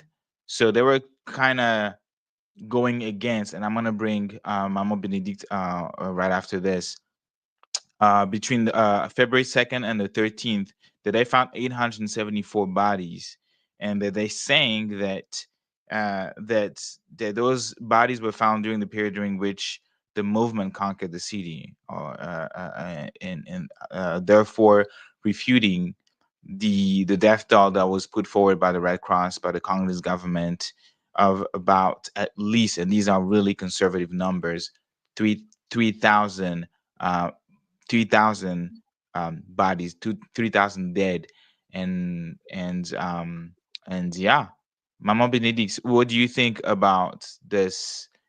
Um, the conference that M23 had, and with is essentially revisiting the death toll, and also this report.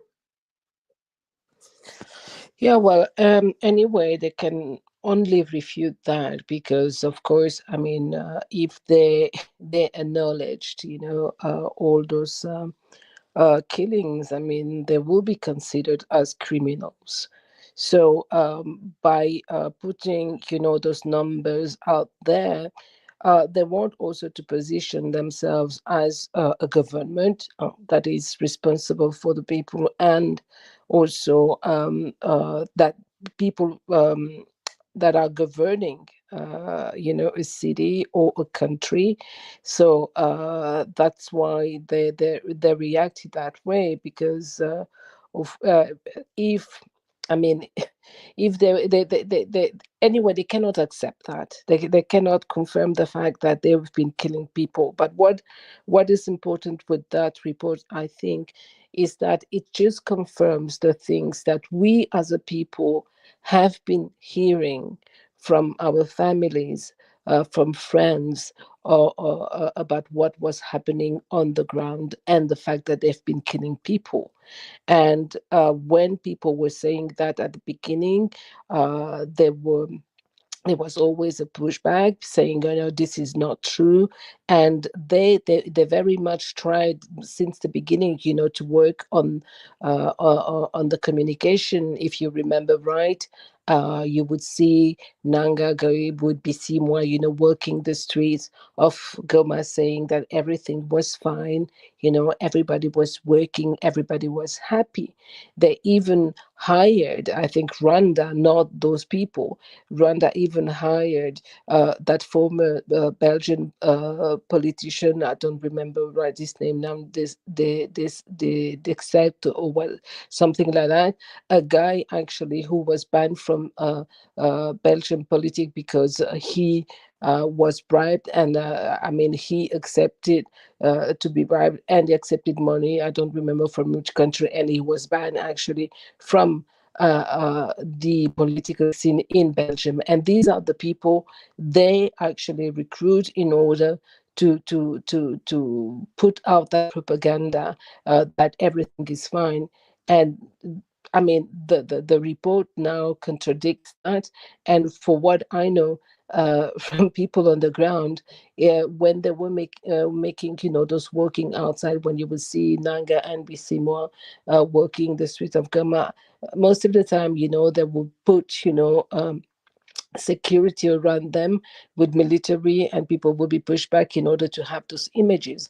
So we know that those people are working on propaganda, because they know that what they are doing is not what is expected to be done in a country, and it is not acceptable to kill people because of political, so-called political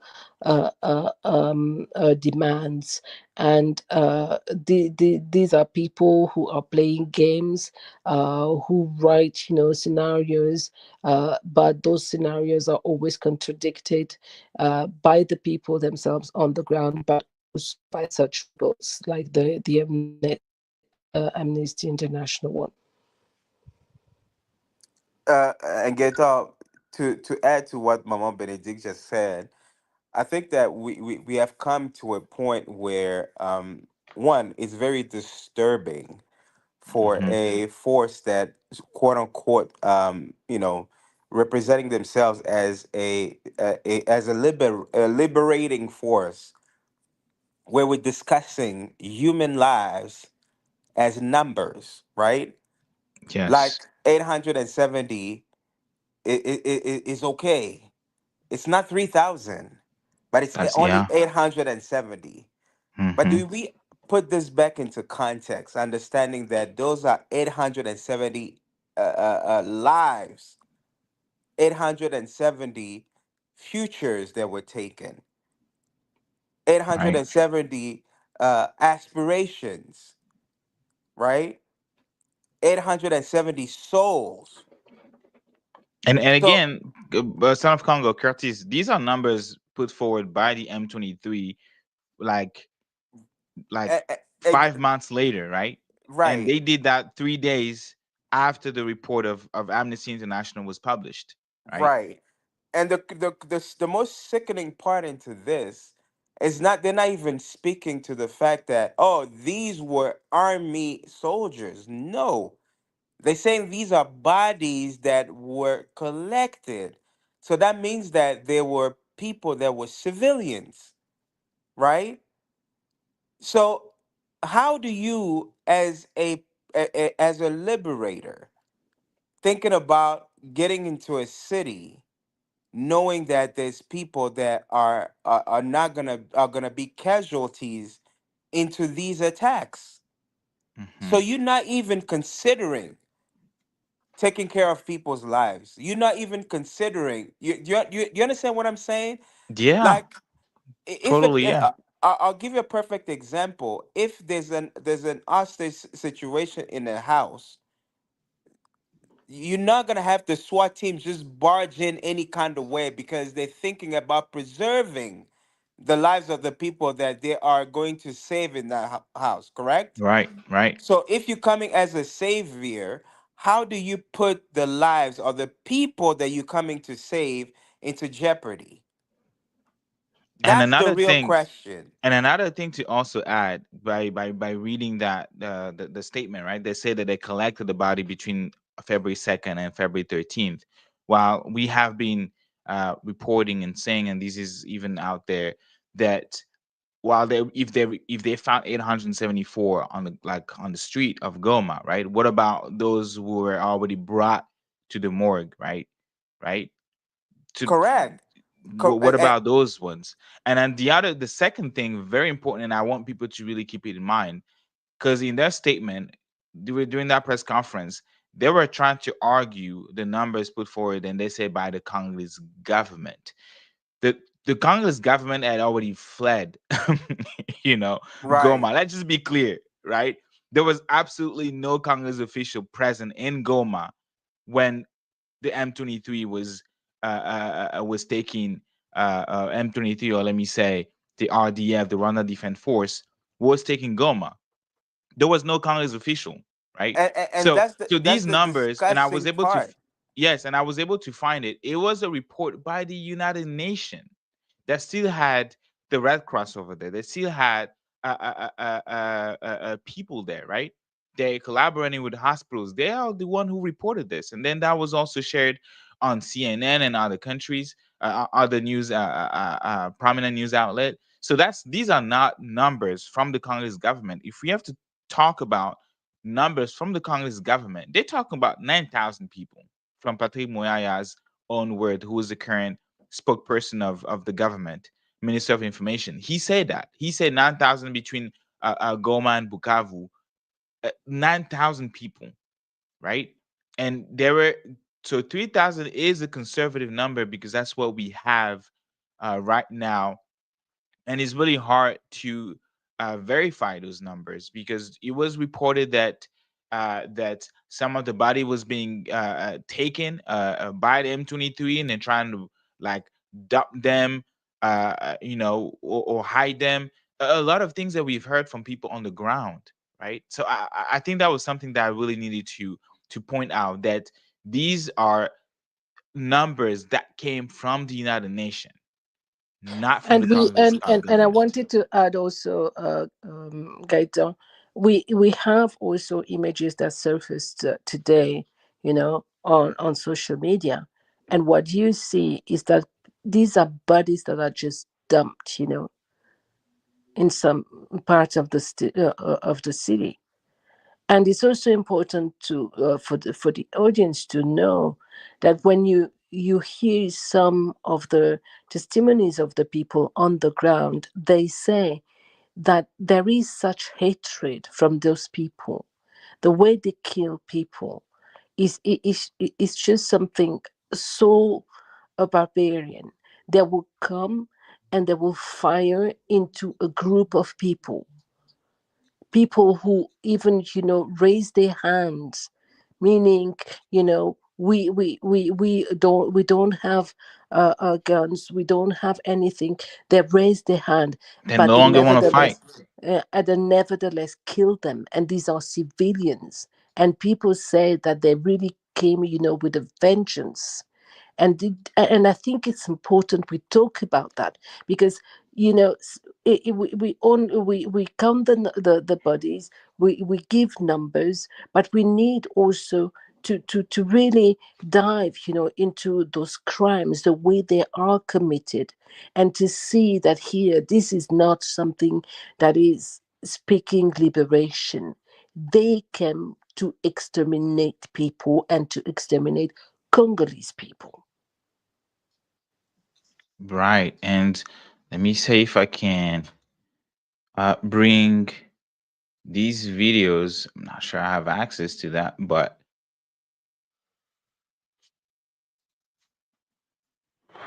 it's crazy how people are trying to revisit, right? The history, what's happening in the Congo.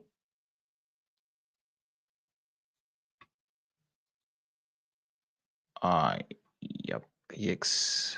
Well, I was trying to show videos, photos from New York Times, but um, they asked me to subscribe and pay some fees, and I'm not gonna do that. But yeah, I think it was really important to point those things out, and in terms of like what they're trying to say. But even like right now, I can read in mass prison break at Muzenze prison in Goma on the same day, at least 165 female inmates were reportedly raped, and most were later killed in a fire under suspicious circumstance. And and yeah, these were first reported in February 7th, not by the Congolese government, who, like I mentioned, they had absolutely no presence, right? Like they had all fled, like they, the coward that they are, siphoning the money from the military, not paying people, hiring mercenaries, and not even able to stay there, right? And the funny thing is, they still, it's not even funny, frustrating thing is that they will trial soldiers who had fled, right? The combat zone. I mean, why do you want them to fight? That they have absolutely nothing to fight. The M23, and that's why people are saying that this is not a conventional militia groups. It is literally the RDF that has been taking weapons, not weapons, but finance fund money from the United States, not necessarily directly, because I have to mention that there was a pause sanction. The United States, under the Child Soldier Prevention Act, finally put Rwanda on the list because the M23 has been it's been documented, proven that the M23 recruits, hired, or force actually enroll children among the combatants. So because of that, the United States had to sanction Rwanda and stop providing military support to Rwanda.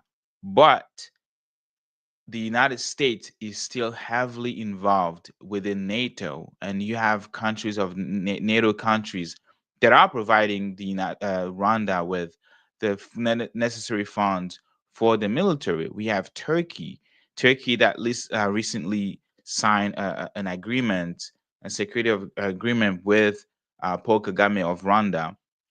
You also have Poland as well that sign agreements, and we talk about $100 million of military weapons, and what other countries, and believe it or not, when you read the documents, the UN report on the war in the Congo, they also found Israeli weapons in the Congo, right? It's crazy to see all these countries somehow involved into providing uh literally like sophisticated weapons to M23, at the point that even South Africa, who was present in the Congo, in Goma, was unable to fight because they were jamming GPS, no way for South African force to receive air supports, or getting more weapons. So it was chaotic. It was really chaos, and then the South And we need Africa to mention army had to also, leave. Mhm. and we need also to mention that China also is providing arms to Rwanda. Yes, China as well. yes. China has been involved, just being faithful to themselves, doing business with whoever, no matter the situation. So, yes, China has been providing weapons to Rwanda. They also have been selling drones to the Congo.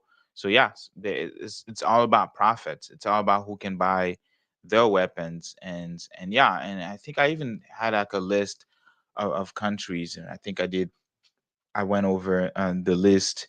So yeah, so the M23 is not a conventional militia. Like it's a regular militia, like we all know, with Jordans, and no, these are people who are highly trained, who receive weapons from foreign governments, from Rwanda, and it's very important for us to it's very important for us to put that out. So yeah, well, And also, Gaetan, just to add to that, I just sent you a picture in a DM.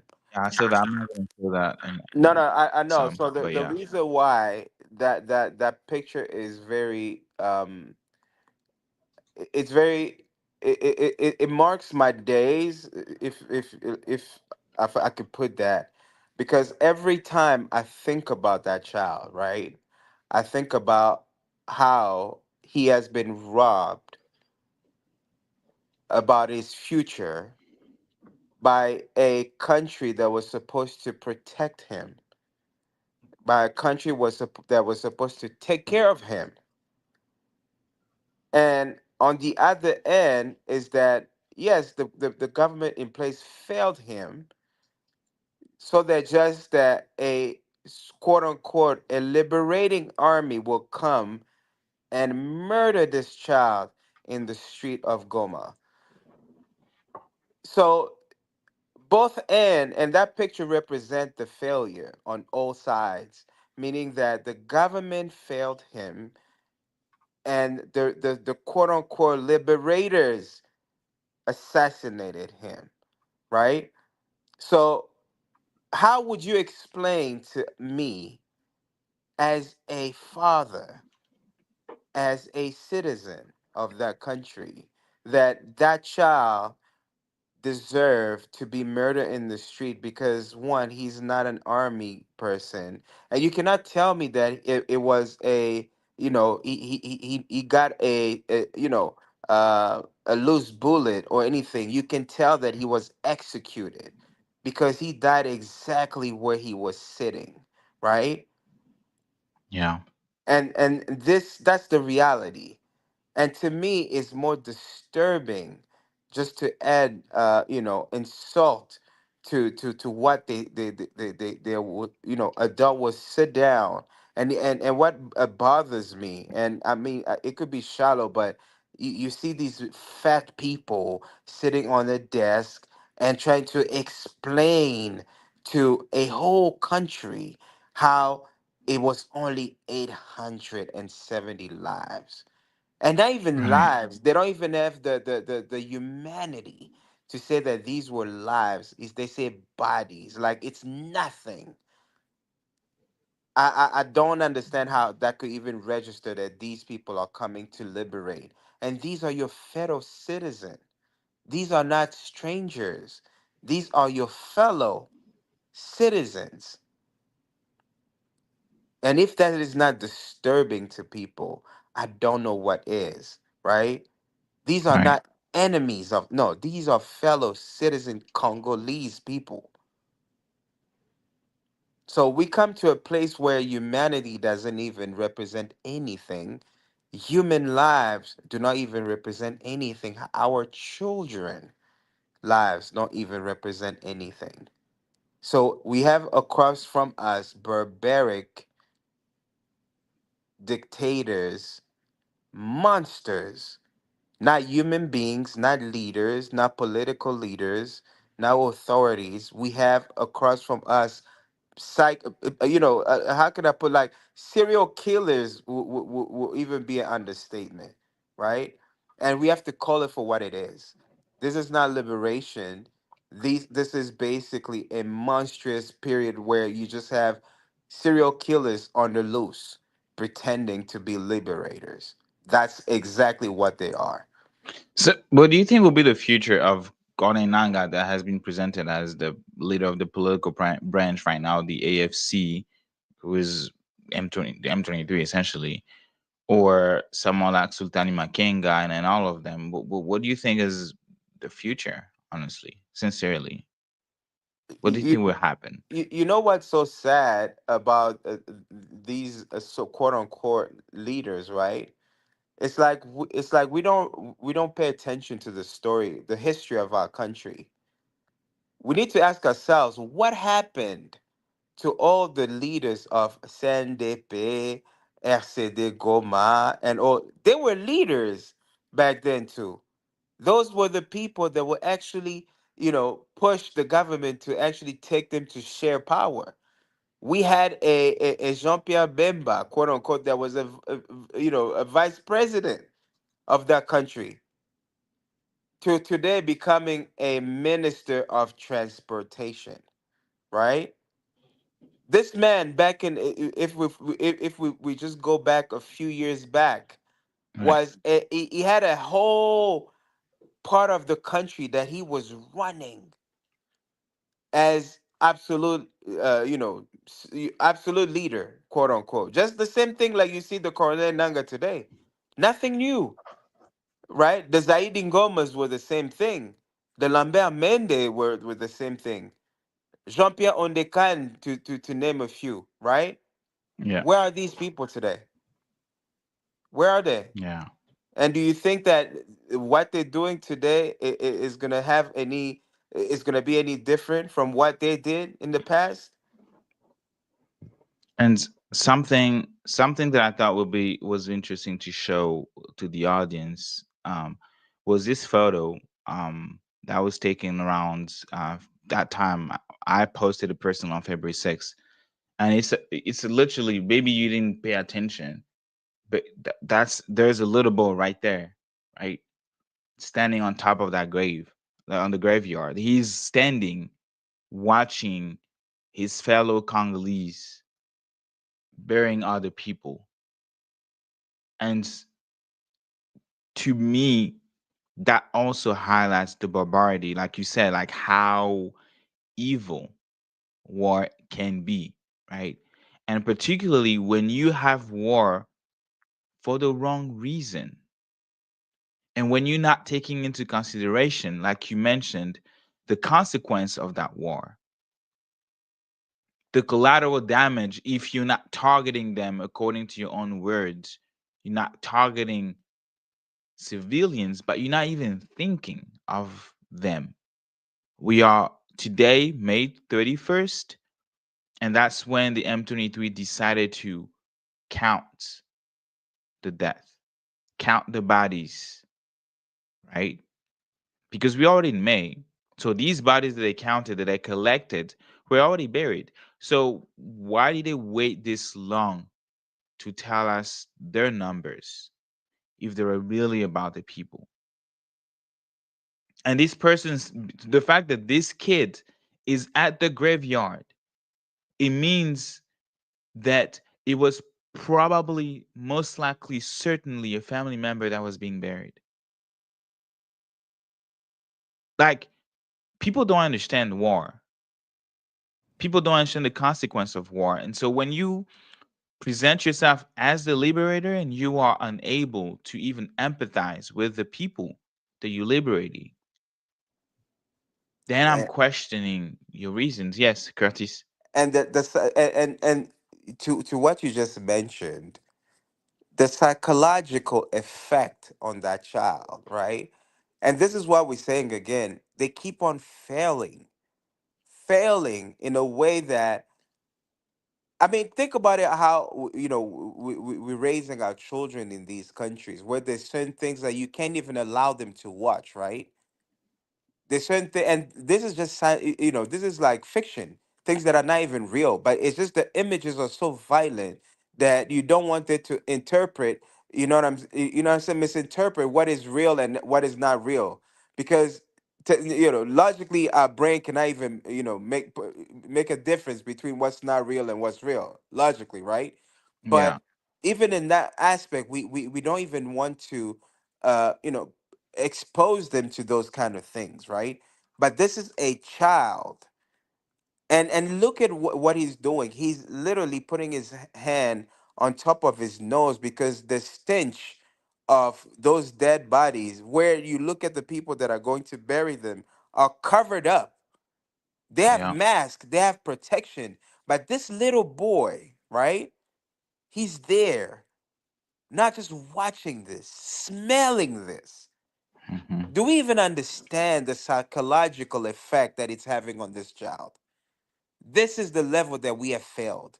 We have come to a point where even something as barbaric as that, a child is exposed to that firsthand. And this is the future of that region. This is the future of that country, right? And Yeah. we, even then, we're not even putting that into perspective. So this is where we have to be like, hey, what are you doing? But probably they won't even understand this, because when things like that happen, they can't even pay attention to that.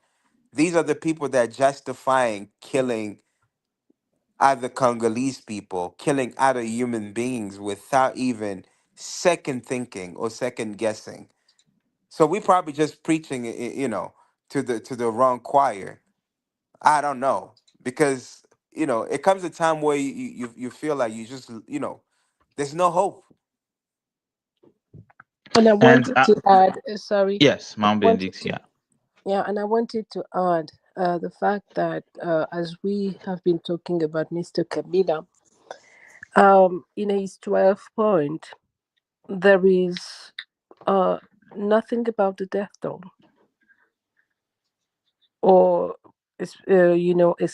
Right. explicitly acknowledging, the millions of Congolese who have lost their lives.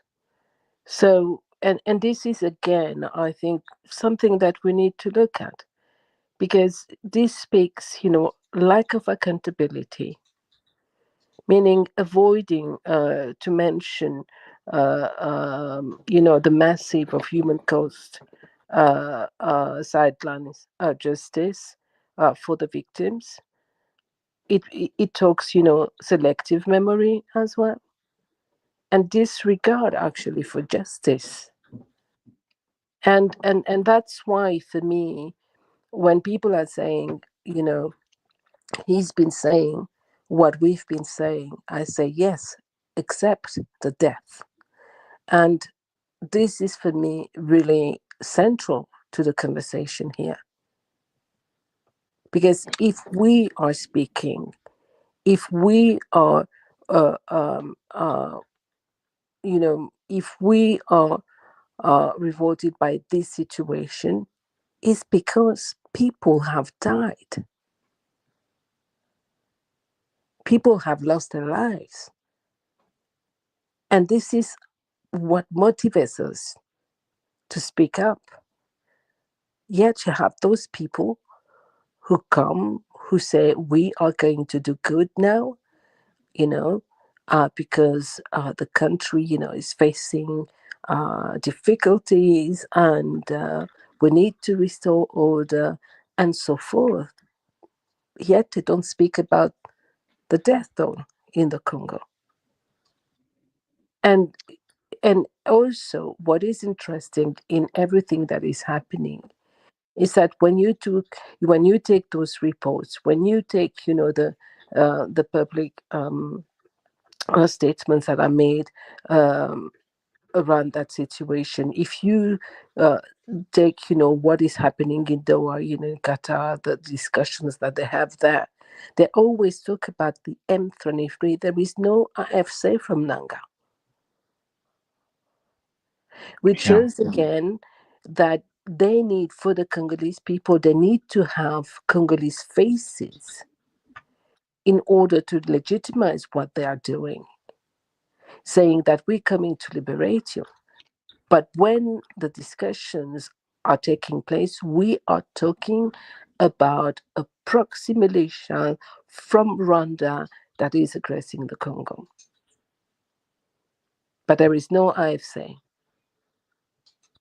And yet, when they need to talk about, the bodies that they have counted, they put the Congolese to the front.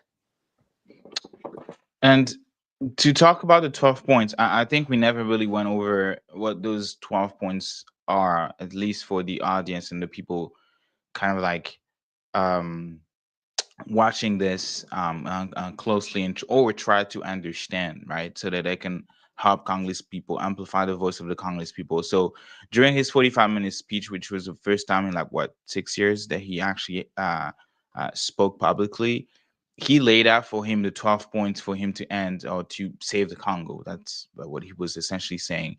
The first one was to end the dictatorship, right? Or he even say better yet, that tyranny. That was the first point. And honestly, I want to say, I want to be able to say that that point, and we mentioned about that it was really ironically annoying to even hear him said to end the dictatorship. He was the president of the Congo for 18 years. To kind of like put perspective, that he said he wants to come and end the dictatorship and the tyranny, and he didn't just lead the country for 18 years. He actively suppressed voices, dissident voices, journalists, jailed them, killed people from the civil society. uh, Floribert Chebeya. He was, uh, I think, the head of La Voix des Sans Voix, voice. I'm not even sure how to say that in English, but he was The the head voice of of the voiceless. the voice of the voiceless. Thank you. And he was the head of that not, organization, that nonprofit, and he was killed at a police station, and it was uh crime that was covered up by the Congolese government. Um, and not just that, right? Like all the people that he arrested, the people that he killed during the march, that the Catholic Church spearheaded, right? And even on a small Yeah, notes. the My Bodidia Congo, the Kamina the Sapu. yes, all of those dead, yes. And on on a side notes, my family took part of this march, and my father was arrested by his regime right after church. Like, right, a pickup truck got followed him, and then just like that, like he hadn't done nothing. It was literally right after church, and he was sent somewhere. My mom, being smart, followed them, and they were, according to my mom, and I remember that they were literally just going in circle, going nowhere for like 15, 20 minutes, and then after that, I decided to go to where they were going to detain him. And it wasn't until some people from the United Nations, because they had put in some sort of like system in place so that they could alert Catholic Church, because they were organizing the march. So they knew that the leaders, the folks leading in few points, the focal points of those marches were targeted, and my father included. And so they had to find a way to track them and make sure that if they are jailed, where are they jailed, and if they're, and not once we know where they're jailed, do everything so they could get out. um, and the United Nations ended up, releasing, advocating and fighting for my dad to be released, and he got released. But I learned about that story, or that news, right, when I was literally studying for my physics exam. That was, and obviously, as you can all imagine, I failed all that year. My grades were really bad. Having, your father arrested, your sister arrested, and then not knowing where your dad was for like weeks, right? So really traumatizing. And that's his legacy that he's telling us today, that he wants to end dictatorship under Tshisekedi. And also, he postponed the election not once but twice, right? The end of his term was in 2016, but it wasn't until 2018 that he had the elections. And like I mentioned, people had to fight, people died. Hosi Mukendi, his soul has in peace, and many other activists arrested and killed. Right. Second point, he says stop the war.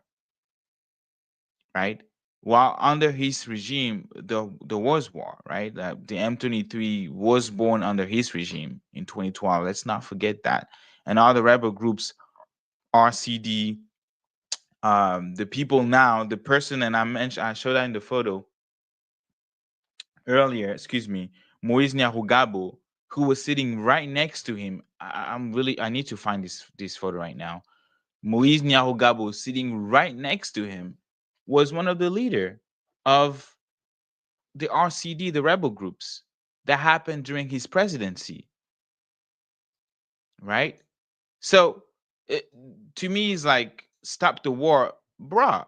There was war under your regime, and all you did was to reward them with political position. That guy right next to him on his right, that's Moise Nyarugabo, former RCD members, and like Akilimali mentioned, he's one of the founders of RCD, right? So when you said end of the war, like get out of here, like what are you talking about? Like trying to give And you, lessons. you have to mention that RCD is basically what we're calling today M23. So Yes, it's basically the same thing, right? That's how shocking this is. Like RCD turned out to become, and for our friends that probably don't know this story, is that even the same leaders that were in the previous M23 became members of parliament. And yes, one like Mwanga Chuchu, for example, that got arrested, was a founder of one of the leaders of that M23. So that RCD that you're mentioning today is basically called M23. And guess what? M23 has now a new name, AFC, quote and unquote. yes, and then one guy Shushu that you just mentioned, the member of parliament, currently president of the CNDP, and he used to be also an RCD. It's literally like this consistent change of names, right? Uh, he was also rewarded because right before his arrest, his the company that he created was owned a mine. How would say kahemini, like a portion of a lands where they were mining a coltan in Rubaya, the Rubaya mine that President Tshisekedi's brother confiscated. This is a country of crazy people.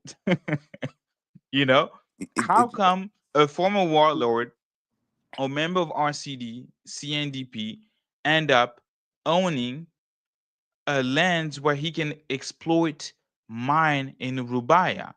And then the president, who was not elected, who was handed the presidency, his brother comes because he's the brother of the president. He confiscated that. He arrests the dude who is a member of parliament, right? but And the a few months later, the Gaetan, M23, his friends, comes back, take over Rubaya, and now they have been over there for like months now. A country of crazy people. It's but, impossible to even but live the there. crazy thing just listening to you, one another important part to add to what you're just saying. Mwanga Chuchu was in charge of that Rubaya mine while Kabila was president. Just Oh think my about that. God. So Mwanga Chuchu was was basically in charge of that mine under Kabila. It's insane, man. Do you understand how crazy that is? And we need to also point to the fact that this is one of the wealthiest mines in the Congo. It's not just, Yes, some mines. It's one of the wealthiest, and this is the mine that Chisekedi is discussing about with the US now. Just to say, that's crazy. And the real owner is right there, sitting right next to Kabila. His name is Moise Marabag.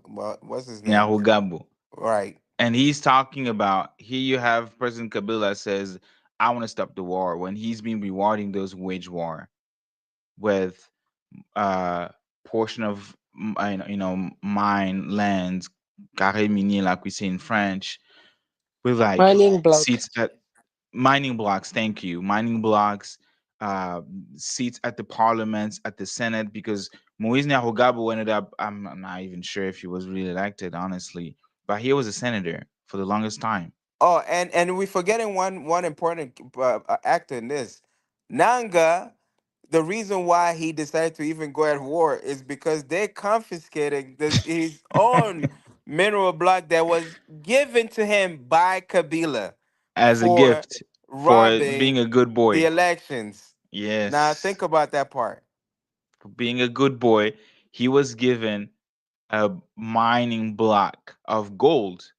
And he actually admitted, I remember now that you're saying that it was the day after he proclaimed President Tshisekedi's president. He was saying that, oh, I don't understand why people are saying that the West or white people are the one who control the mines in the Congo. There is no white people controlling the mines. I myself own a gold mine, and I'm now that my job is done, I'm gonna go back and use that. That's essentially what he said. So, and now That's Curtis, you're saying and that then when they took back his mines, he got that upset there you go. And guess what? By the same group that took over that same mine of Mwanga Chuchu, same group went after Nanga's mines. Jeez. Third point, restore state authority across the entire national territory. And we have seen, right, that the state authority under Kabila had also collapsed in several regions. Let's not forget in 2018 that we never had election in the Kivu region. I think it was uh what's where what because of the Ebola, I forgot the name of that city. Butembo, I believe. It was Butembo, and I forgot the the city that didn't vote in the Kivus because of Ebola and other things, and also right the Yumbi, how the massacre in Yumbi, how it happened with that militia group supposedly allegedly that has been super close to Kinshasa, the capital. The Congolese government under Kabila also did not really had authority of the entire national territory. There were still some places we didn't have hundred and militia groups like today. Like I'm not gonna I'm gonna be honest, right? It's not as bad as today. No, and I think he understands the state authority, like in Bombero, where his wife actually took the land of a whole people without compensation, nothing, and they were killed. Wow. And this is his wife. So what about state authority there? No. Yeah. And point four, restore democracy by returning to the fundamentals of the rule of law. And then you just gave a perfect example of how that rule of law has been upside down or ignored in the Congo, when you have the wife just doing whatever she wants, when you have folks who don't even face justice, they were actually being rewarded, right? So democracy was weakened by his practices, with, like I mentioned, the opposition folks being arrested, the protests being banned, and also right before the 2018 election, which I found really mind blowing. And I keep saying this country is led by crazy people. That the person who is supporting him right now, Moise Katumbi, he was blocked from running for presidency in 2018. Joseph Kabila prevented the guy to run for office in 2018, right? So, what democracy are you trying to restore? Like, what rule of law are you trying to restore? Really, when you were there was no rule of law. You had Joseph Kabila had politicized the Supreme Court and all those courts, right? Five, restore fundamental freedoms.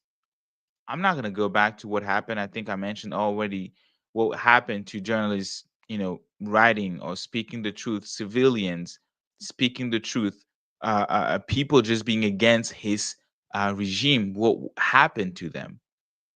Six, reconcile the Congolese and rebuild a national cohesion, right?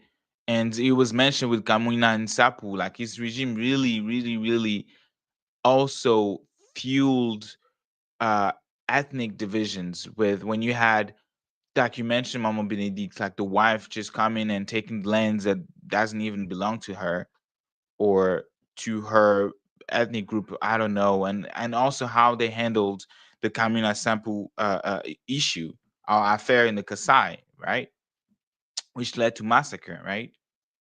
Or the Yumbi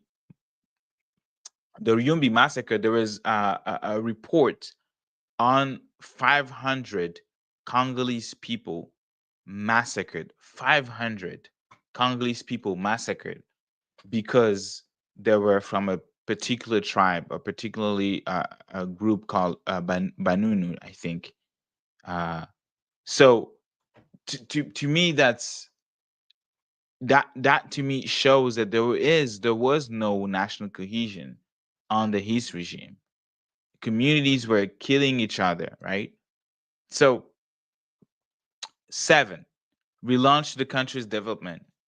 And we know that over 70% of the Congolese people, and even under his presidency, live with less than $1 a day, $1.90 a day, right? And that was by the end of his term, right? While we see billions of dollars of mining revenues disappearing, JECA means like I think it was almost like $1 billion. JECA means in with the JECA mean affairs, right? I'm not really familiar with the project or the people involved, but that blocked development and the contract that he had with China, right? and how they were supposed to build infrastructure in exchange of minerals, but how that contract was a fraud, right? 8, we launched sincere and permanent dialogue with neighboring countries, right? Which is fascinating because you cannot ask for a permanent dialogue with neighboring countries like Rwanda when you never really publicly demanded accountability from Rwanda, right? Or Uganda, despite UN reports. The mapping reports was drafted, published when he was president, and until today he never implemented the recommendation of that report, because there were some recommendations for the Congolese government, right? But instead, he allowed or facilitate these two countries to continue to loot with impunity. Yeah, but and 9. and and, and sorry, Yeah, Gaito. And what go is ahead. even, I think, really cynical in that sense is that he himself, Kabila, denounced the Rwandan aggression. He did that during his presidency. He said that Rwanda was attacking Congo. Yet now he's talking about dialogue, you know, and Yeah. normalizing the situation. You yourself said, as a president, that we were facing aggression from the neighboring country, Rwanda. But today, no, we need to talk. Just, yeah, I mean, Yeah. 9. I think I'm at 9. I was. Let me just share this photo as I am speaking.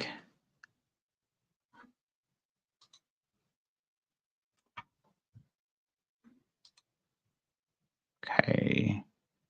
I stole it from your profile, Mama Benedict. I love this picture. yeah, this Yes. is something I did long time ago.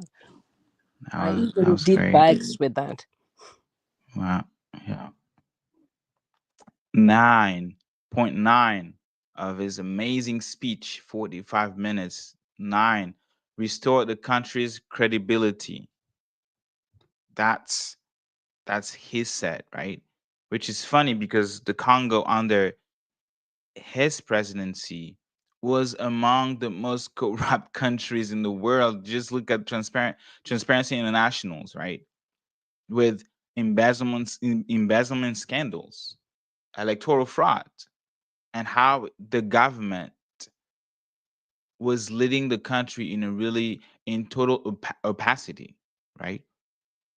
10, neutralize all national and foreign armed groups, right?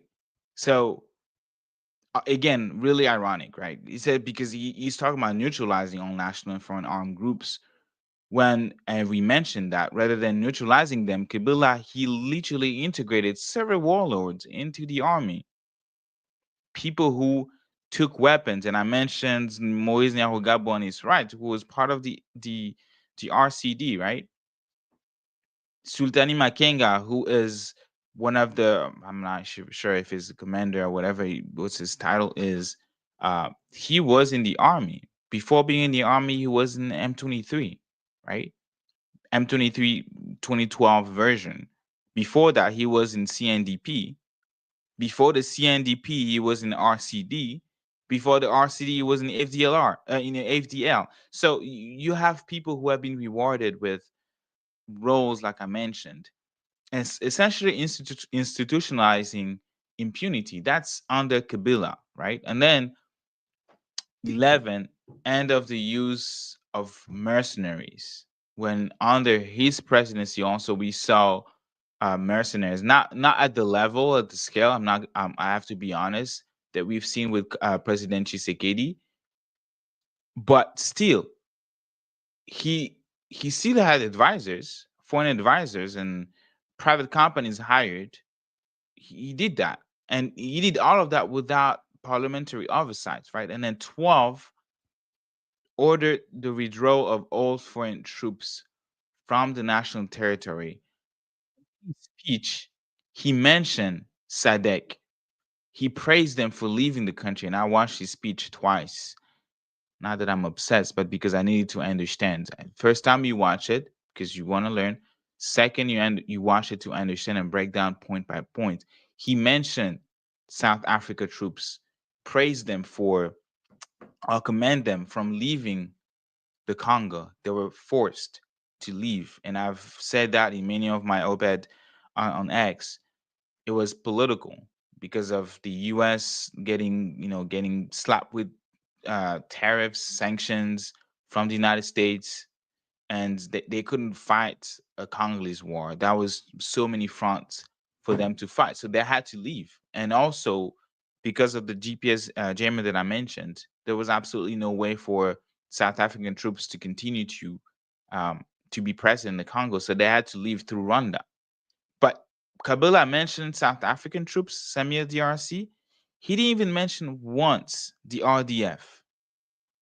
Not once, not a single time he mentioned the RDF, he mentioned M23, or he mentioned Rwanda itself. Not once.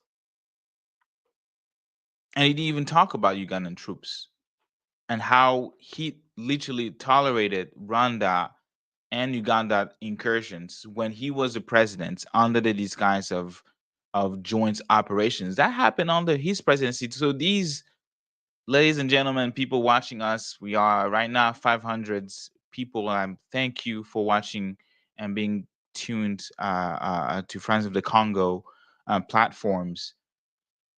These were the 12 points that Kabila laid out as how he is going to save the Congo. 12 points. But there was not an ounce of truth into what he said because he was hiding a lot of things and presenting himself as a solution when in reality he is, like Mama Benedict said earlier, the reason why we are here in the first place. But you know why though? Do you know why? Because if you look at those 12 points, it actually aligns to what Dr. Mukwege proposed for the path of peace in his plan for peace at the election. So they pretty much copy and pasted the work of the Congolese people and just give it to this man to come and propose as the path for peace, not probably letting him know where they got this from, because like you just mentioned, it doesn't even align to what he represented and what he was able to actually do while he was in position. That's the irony of all of this and the paradox, right? And that's why when you cheat or you try to cheat on your test, and when they ask you how to defend your answers, you can barely do so because these are not your answers, and you didn't know how to you can't even describe the path. And you're a mathematical guy. You know what I'm saying? Like, they'll give Mhm. an equation, and you have an answer, but if they ask you how did you get to that answer, and they give you this equation and you can't even prove it, that's exactly what's happening, right? But like I said, we salute him aligning to our idea. That's perfectly fine. But we need to get to that place where it's like, hey, this is what you have done, right? So you coming here to have a talk, that's perfectly fine. And this is how we're gonna move forward. But we cannot move forward if we're not able to ask you the real questions. And what is your part in this partition? Like you mentioned, this is a band right now, right? What was the part that you're going to play in this band? What was your partition? It's not just about giving beautiful music and make people hear what they want to hear. Like, what did you like, because at the end of the day, he's as guilty as the people in power right now, because Yes. he made a decision to protect himself, his family, and his political family that Yeah. has brought us to this point that we are here today. Yes. And Yeah, and but and, and like, Sorry, Go but ahead, Mama Benedict. Yes. at the same time, I want to say, we say that he's been saying what we've been saying all along, But at the same time, I find interesting that the main point for the Congolese people, meaning the foreign backed aggression, the displacement and exploitation of the Congo, which are largely linked to Rwanda, is completely ignored here. Hmm. And as a politician, I mean, I'm not a politician, but observing a little bit, around the world what the people do, for instance, if we take the United States, a lot of people have been, voicing the fact that they didn't want the migrants anymore, and there was a problem with the migrant. What does Trump? You know, he jumped on that, and this is what is going to give him leverage in order to pursue his politics. Even if it doesn't really align with the concerns of the American people, but yet he takes, that spatial concern of a certain part of the population and he puts that to the fore. But here we have a main concern for the Congolese people, but you are not saying anything about that. You say neutralize foreign forces, but at the same time, you want to neutralize them, but you want also a dialogue. So, what is what? You know, how are you going to neutralize them? What are you going to use to do so? And this, I think, also very much undermines, our sovereignty again, because he speaks, of sovereignty, security, but he fails to name the country that is most accused of undermining both. Yeah. And I think this casts doubt really on the credibility of his nationalistic tone that he used to do the discourse, and it also shows that he has selective indignations, Mm. and Yes, and that's right. he's really selective, yeah, in that. So we can assume that this silence is, of course, and I think is strategic, you know, because he doesn't want to alienate, Rwanda, and it also aligns again. It aligns now with the mainstream discourse about the Congo. If you take, the discourse, the narrative about the Congo at this moment, right now, on the international scene, meaning the United States, and if you take France and so forth, it means, we need to have a pragmatic Congo here. We are not going to talk about all these deaths. We are not going to talk about those minerals that are not going to benefit you and that is going to benefit us. So, which means that he clearly shows maybe the international scene that he's ready to comply, with that narrative. And he says, okay, it can keep maybe diplomatic channels, open, but for what? This is also the question. And and most important here is that for me, he really rebrand himself as a moderate alternative, between Chisekedi and And maybe Nanga. and Nanga, which is more Hmm. pro Rwanda, and meaning, I'm here in the middle, and I'm here for you, and I'm going to do the job. So I think that, and for me, he really failed to address, the popular sentiment in the Congo, and this is what betrayed him. And I understand that people today who want really, who think, that his discourse was so valuable. I even heard people saying that, we need to now to study the this discourse in our universities because it was so good. But I don't know if we make the same analysis. I didn't find it so good. But for me, it fails really to address the popular sentiment, and Yeah. in that, it just shows very much that he's there to position himself again, as like a new leader. And some people will Hmm. say, and some Congolese people have been saying that. I read that, on X, that and on Facebook, people were saying, but he was young back then. He didn't know much, but now he learned. He's a better man.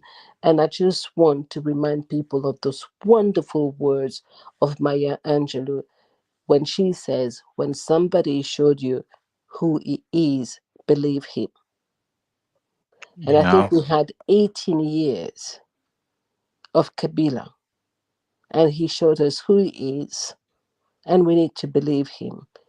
And these 12 points for me is just, he's just continuing in showing us who he is.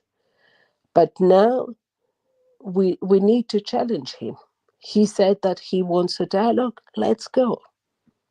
You know, Hmm. And let's I go. and I absolutely agree with you, Mama Benedict. I think that that's where we should stand and challenging both of them. Let's go to the dialogue. Since you're okay with the dialogue, let's go to the dialogue. But we're gonna challenge you. Nothing's gonna be given to you. And just to add to what you just said, Mama Benedict, sorry, I think I kind of low key cut you off. I wanted to add with something that you just said. I'm gonna pretty much read something that Nelson Mandela said in regards to this, because it's so funny that this is the same Kabila that was literally accusing Rwanda yesterday, that was accusing the M23 yesterday, that you will see them. And this is something that we've seen with a lot of our political leaders in Congo. You can't really define them, right? It's like one day they're in opposition, the next day they are in power, the next day they're against the power. It's like it's like they have no principle per se, right? So you cannot really define them. When you look at somebody like Marine Le Pen, you know her convictions, you know where she stands, cold or hot, you know exactly what you're gonna get from her, right? You look at either a political leader, either in the Democratic Party or Republican, you know exactly what you're gonna get from them, right? They're gonna Yeah. have conservative values. They're gonna be anti this, anti that, all the way to the end. But when it comes to our political leaders, you cannot define them because one day they're left, the other day they're right, on Wednesday they low, on Friday they up. And I just wanted to read this because this kind of resonate and defines how political leaders in Congo. Mandela said, "For anybody who changes his principles, depending on who is dealing with, that is not a man who can lead a nation." And that's basically what we're seeing today, a man that Hmm. can change his principle depending on where he's standing and what's happening, right? It's like Hmm. you don't know what you're gonna get. You're gonna get this today because Nang is sitting in a table with Nanga and Moise Nerugabo and all the shenanigans. And tomorrow it's gonna be something totally different. And this is the same president that was hugging with Tshisekedi on the election day. Yeah. Because he thought he So had it easy, right? and that's what we're getting, not leaders, we're getting actors. Those are political actors. They're portraying an act. It changes with the flow, with you Yeah, know but how? I mean, we need really to remind us of the words of Kambale Musavuli when he talks about his people as a mafia. This is what it Hmm. is. And that's why, they can cross borders, they can create havoc here and there because it's a mafia. These are not politicians. This is a mafia that we need to dismantle. And this is our job as a people. This is Right. what we need to do. And we cannot wait, I don't know, for a savior. Would it be Kabila or for others, Chisekedi, or the others that are calling the others the opposition? But because what I found really interesting, if you see what happened, for instance, on X those last days, since those 12 points, suddenly you saw all the people that are called the capitalists coming back to the surface again. They were everywhere, you know, they were everywhere. Sometimes not speaking, not commenting. They are not writing, but they are there. And for a moment they disappeared. They were not there. And why are they there? It's not because they want, you know, just a peaceful Congo, because they think that this is the moment for them, to come back again. Because they addressed the concerns, as they say, of the Congolese people. So now, they can show their faces again. And this is something that should really, really, you know keep our attentions, how they move. And I think that it's really interesting what you see happening, on the social medias and the discourses, and how people, are also turning, all the story, all the history of Congo of the last, decades. They just, reinvent, something new, a new Kabila, and they even, and this is for me the most disturbing thing, is that they even don't want to hear people, with their grievances, as you have been, telling Gaito about your father, what you experienced during that time.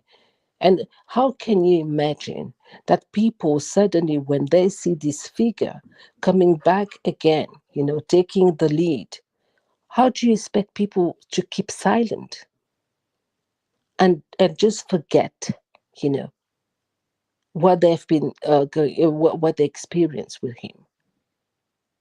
Because he's offering us, the opportunity to have a new Congo. For me, this was really something uh, very damaging, because it's even, I think, wrong, in the sense that if you want people, to get on board with you, with what you want to I don't know, to address, or you want people to admit that he's the new leader, you need to learn, you need to listen to what they're saying. But if you just put them aside and say, oh no, we don't want to hear what you experience, this is we don't want, we don't need that now. I'm sorry. So why should we listen to the people who experience so many atrocious things with Chisekedi now, and not the others? Right. Because we need to get rid of Chisekedi. We all know that Mr. Chisekedi has to go. We Right. know it. But listening to what people have suffered, it doesn't mean that we forget that Mr. Kabila chose that person who put us in such a mess. Because I think that what is, we can of course talk about the eastern part of the Congo, but I mean, just look at Kinshasa. Just look at Kinshasa. I mean, is it possible for people to live in that city today? It's just like a big garbage. People are living in a dustbin. And this is, of course, Mr. Chisekedi. And Right.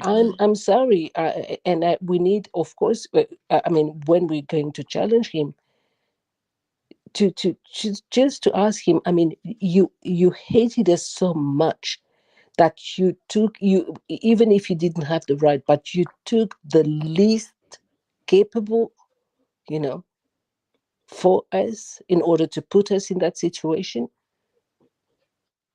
And this is how you show your love for Congolese people and for that country and for that land. It's unacceptable, and we are going to challenge him on that.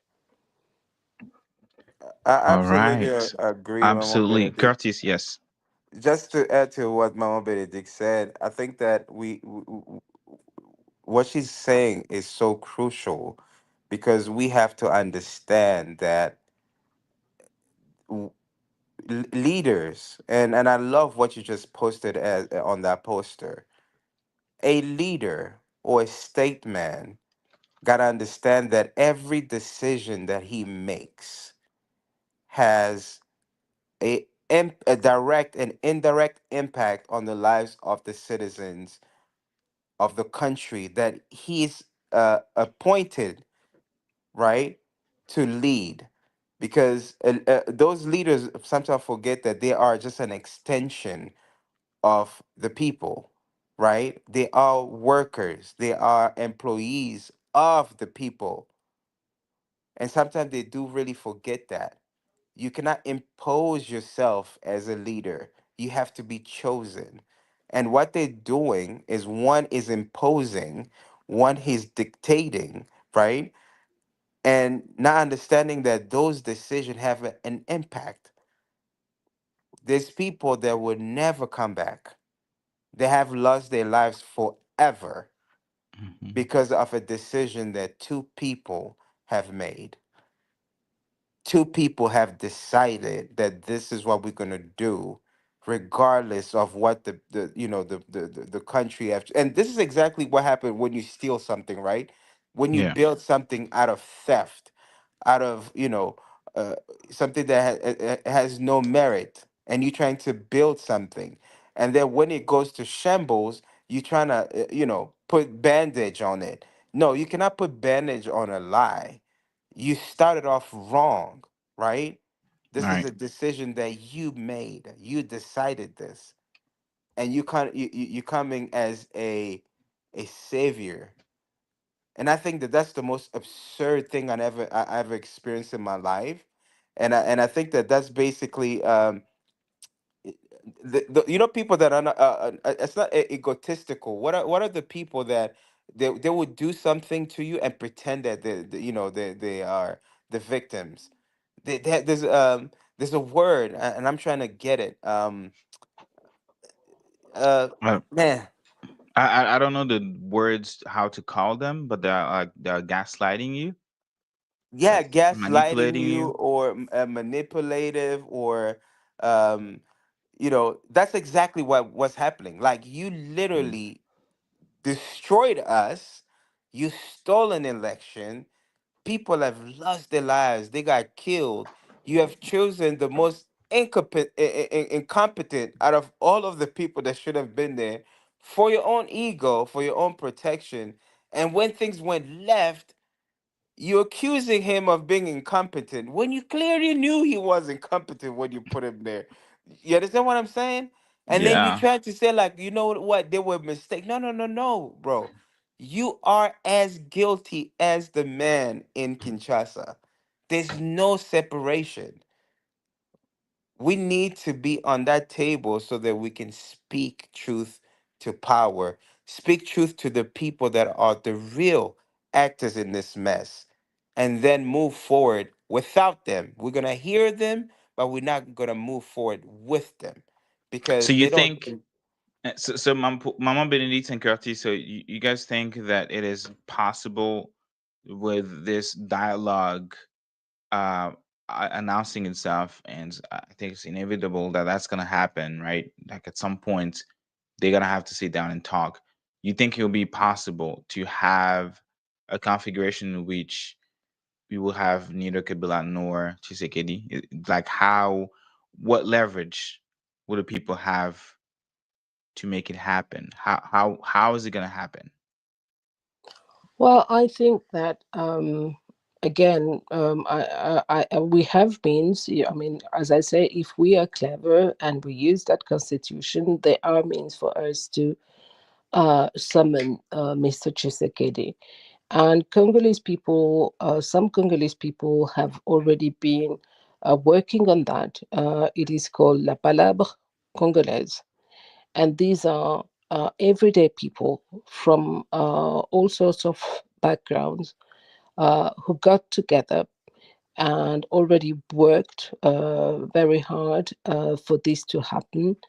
and they've been talking with the Senko and ECC, because when they had a session, of they had like a seminar in Kinshasa that was moderated by Reverend Milenge, who is part of the ECC and also part of the Senko. So, which means that this aims at being a complement and assuring that the Congolese people have their say on that table. I understand that some people are afraid because they think that this is something that is going to jeopardize what the priests and the pastors are doing at the moment. But I think that we should not be afraid, and also tell the Senko and the ACC that they need to listen to the voices of the Congolese people. And I can understand their fear because, of course, Mr. Chisekedi is trying already also, to form certain groups in order to really, yeah, jeopardize that thing. But I think that we need really to stand, on our ground and stand tall and say, okay, we are not going to let that go. We want to be part of that, and we have the right to be part of that. And even if the Senko doesn't want to open the door for the Congolese people, as I said, there are other means.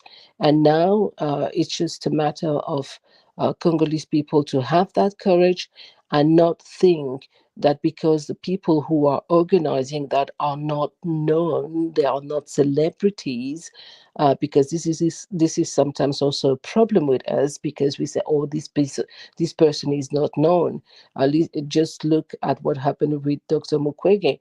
People were saying, oh, he's not known, so he cannot bring any good to that country.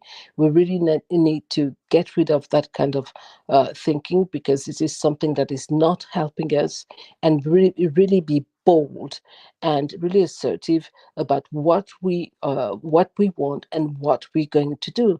And I think that if really a lot of Congolese people join really this movement, we are going to see something happening, because the time is now, it's not tomorrow. And if you wait, to have, I don't know which kind of leader, is not going to happen. And I always tell people something that I very much believe in, something that Noam Chomsky said when analyzing societies. He said, leaders appear because people organize. They don't come, from the sky. It's because you organize. And when you organize, you will be able to recognize the people who are worth leading you, because you know that these people are going really to address your concern and be the voice, for you. And you will be also able to hold them accountable. And this is really important. That's why we need to organize. And this organization is already starting. And I really call upon all Congolese people who want to see that change happening, really to join this Palabre Congolaise, because I really think that this is a way for us to have our say. And it's important that we have it. And as I'm saying, the time is now. It's not yesterday, it's not tomorrow, it's now. Thank you so much, Mama Benedict Curtis. Yes, I agree with what Mama Benedict said, and I think that, like, the time is now. It comes a time that where we have to be responsible and take ownership on in what has to do with our future and our country's future. We cannot just sit aside, because we continuously have done that. Thinking that these people will have the well-being of our people in the interest or the priorities. Clearly they have not, and they've kept on showing us otherwise. It's been 30 years that this has been going on. We have lost millions of lives. Millions have been affected as we speak. They've tried all they could have tried, and I think that they have come to the limit, right? So we have to acknowledge that. It's like, you know what they said, that insanity is basically trying to do the same thing again and again and again, thinking that you will get different results, right? I don't believe that we're gonna get different results until the people are in the center of these talks. We need Right. justice. We need the people to be involved directly in these talks, so that we as the people could choose who will be a real representation of our aspirations, of our of our goals, our future, our grievances, and not the people that have been there, because they have clearly shown us again and again and again that this has nothing to do with the people, right? As you can tell, I don't understand how you are a simple citizen and you're gonna go starting having these talks where they sit you up on a crown, pretty much. You're sitting there in front of people like they're coming to an audience, speaking to some kind of a his highness. You know what I mean? And that's already Mhm. the wrong picture. If you're really about peace, you will humble yourself. You're gonna sit on the same table as these priests or whoever's coming to these talks. And then again, like I said, who has given you that authority to speak in our behalf? That's the most Yeah. damaging part, right? Yeah. So I think that like Mama Benedict said, there's Congolese people that are willing and are ready to participate, and that should be our next step. Let us take ownership of these talks. It's our right. This is not a given. We're not asking. This is our right, you know and we should go in there with that, with that in mind, that we're not asking for anything. This is our inherently a legal right as Congolese citizen, that we should be in the center of these talk, and we should choose how our country should move forward, and not some clown politician that do not even know where they're gonna who they're gonna be for tomorrow. All right. Thank you so much. I'm gonna end with this tweet that I'm going to read. It is from Kambale Musavuli, uh, prominent, respectable Congolese citizen, fellow Congolese citizen, and he wrote on May 21st, and I'm gonna read that. There is so much to unpack about the so-called minerals for security deal the U.S. is salivating over in the DRC. But I have to ask, who's actually reading what I share? And more importantly, how does sharing this analysis lead to the kind of grassroots action we desperately needs for the masses to rise in my home? We are up against some of the most shameless compradors on the continent, entangled in an international mafia of capitalist oligarchs that thrive on Congo's blood on the global silence. The question remains, when will African people finally say enough is enough? Let's remember that back in 2008, China had a $9 billion minerals for infrastructure deal with the DRC. That was reduced to $6 billion, then quietly renegotiated post COVID with more billions added. Now, under President Felix Tshisekedi, the DRC is dangling not billions, but $3 trillion in resources for yet another deal. And still, the same corrupt and illicit network remain intact, funneling Congo's wealth through Rwanda, as reported already in a few mainstream media outlets. Where are all those voices that I once screamed, China is colonizing the Congo? Why is Rwanda being rewarded for its plunder of Congolese minerals and the genocide it continues to commit on our soil? So let me ask this last question. Does it cost $3 trillion to stop killing Congolese people? That is a question that I'm also asking to all of y'all listening, all of y'all who were tuned in to our platform on X, on YouTube, on Facebook, on Instagram. Um, does it cost $3 trillion to stop killing Congolese people? That's the question that I'm asking U.S. diplomats, and I'm sure they are connected to this and also watching this. Does it cost $3 trillion to stop killing Congolese people? That's the question that I ask politicians in the Congo. That's the question that I ask Joseph Kabila. That's the question that I ask Félix Tshisekedi, Martin Fayulu, and all these people, Mukwege, Dr. Mukwege, Moise Katumbi. Does it cost that much to stop killing Congolese people? And I'm asking these questions because it will take all of us collectively, not just Congolese people, not just grassroots movements, not just the elites, right, that are right now in power and negotiating on our behalf.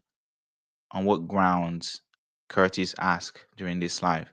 That's the question that I asked to all of us, to all of y'all watching us, supporting Friends of the Congo in a way that we can only be thankful, right? By supporting Akilimali, by supporting us, by supporting Basanja Coalition, by supporting the work or encouraging the work that Petna is doing, right? Like we exist because one, we continue to exist. One, yes, because we resist, but also because you amplify our voice and because you support us. So I'm inviting y'all, if you haven't done so, to go to friendsofthecongo.freecongo.org, freecongo.org to see how you can support us. Stay tuned. Follow us. Read updates from us on Instagram, on X. You know, and we're going to continue to organize for the Congo. We're going to continue to amplify the voices of the Congo. It was my pleasure to have among us Maman Benedict Njoko, Congolese activist and historian. Maman Benedict, thank you so much. And I know it's past, way past midnight where you are, but you accepted to have a conversation with me. I appreciate you from the bottom of my heart. Curtis, thank you for jumping in and also give your takes on the situation, your analysis.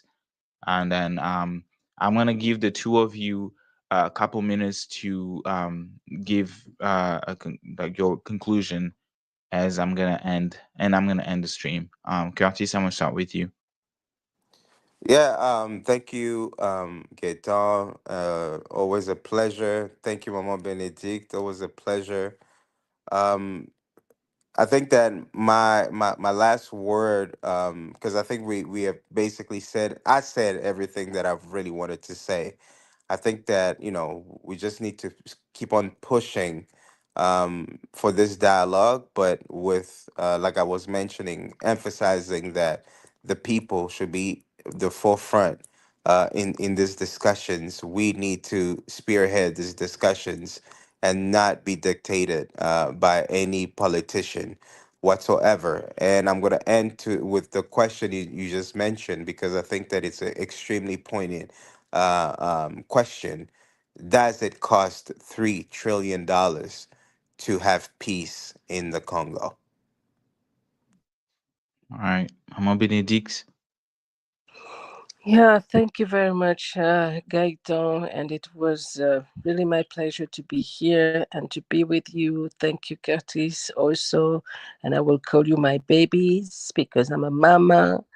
And a mama needs to encourage, you young people to believe in yourself, to believe in your strength, not to doubt the fact that you can change this world, you can change this Congolese world.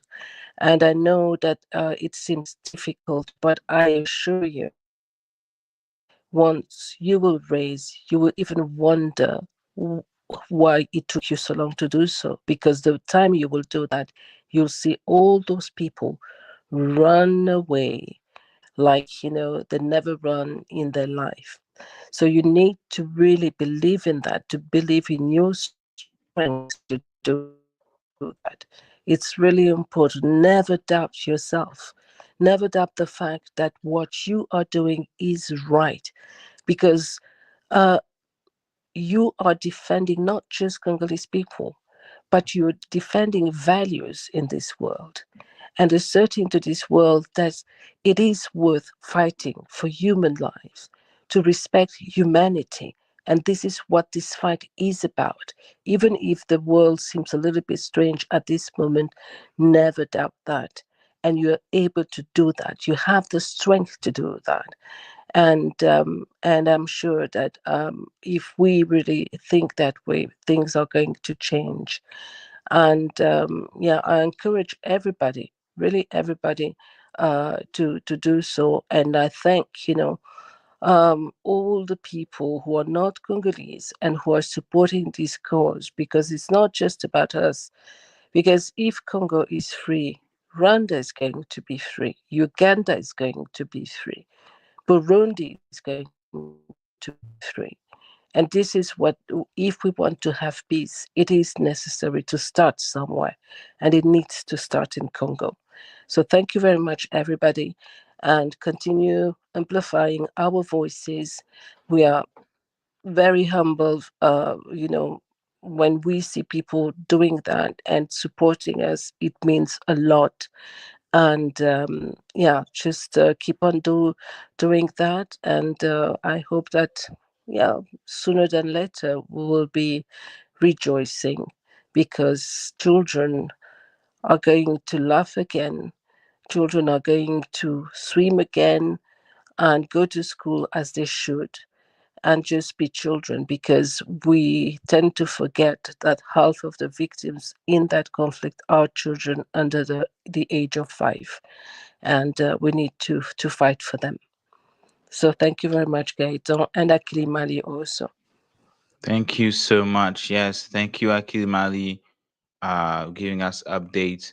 As for me, I will see you next Friday for the same thing. We're gonna discuss the Congo Unfiltered. Happy Friday, happy weekend. Have a great weekend, y'all. I'll catch you next week.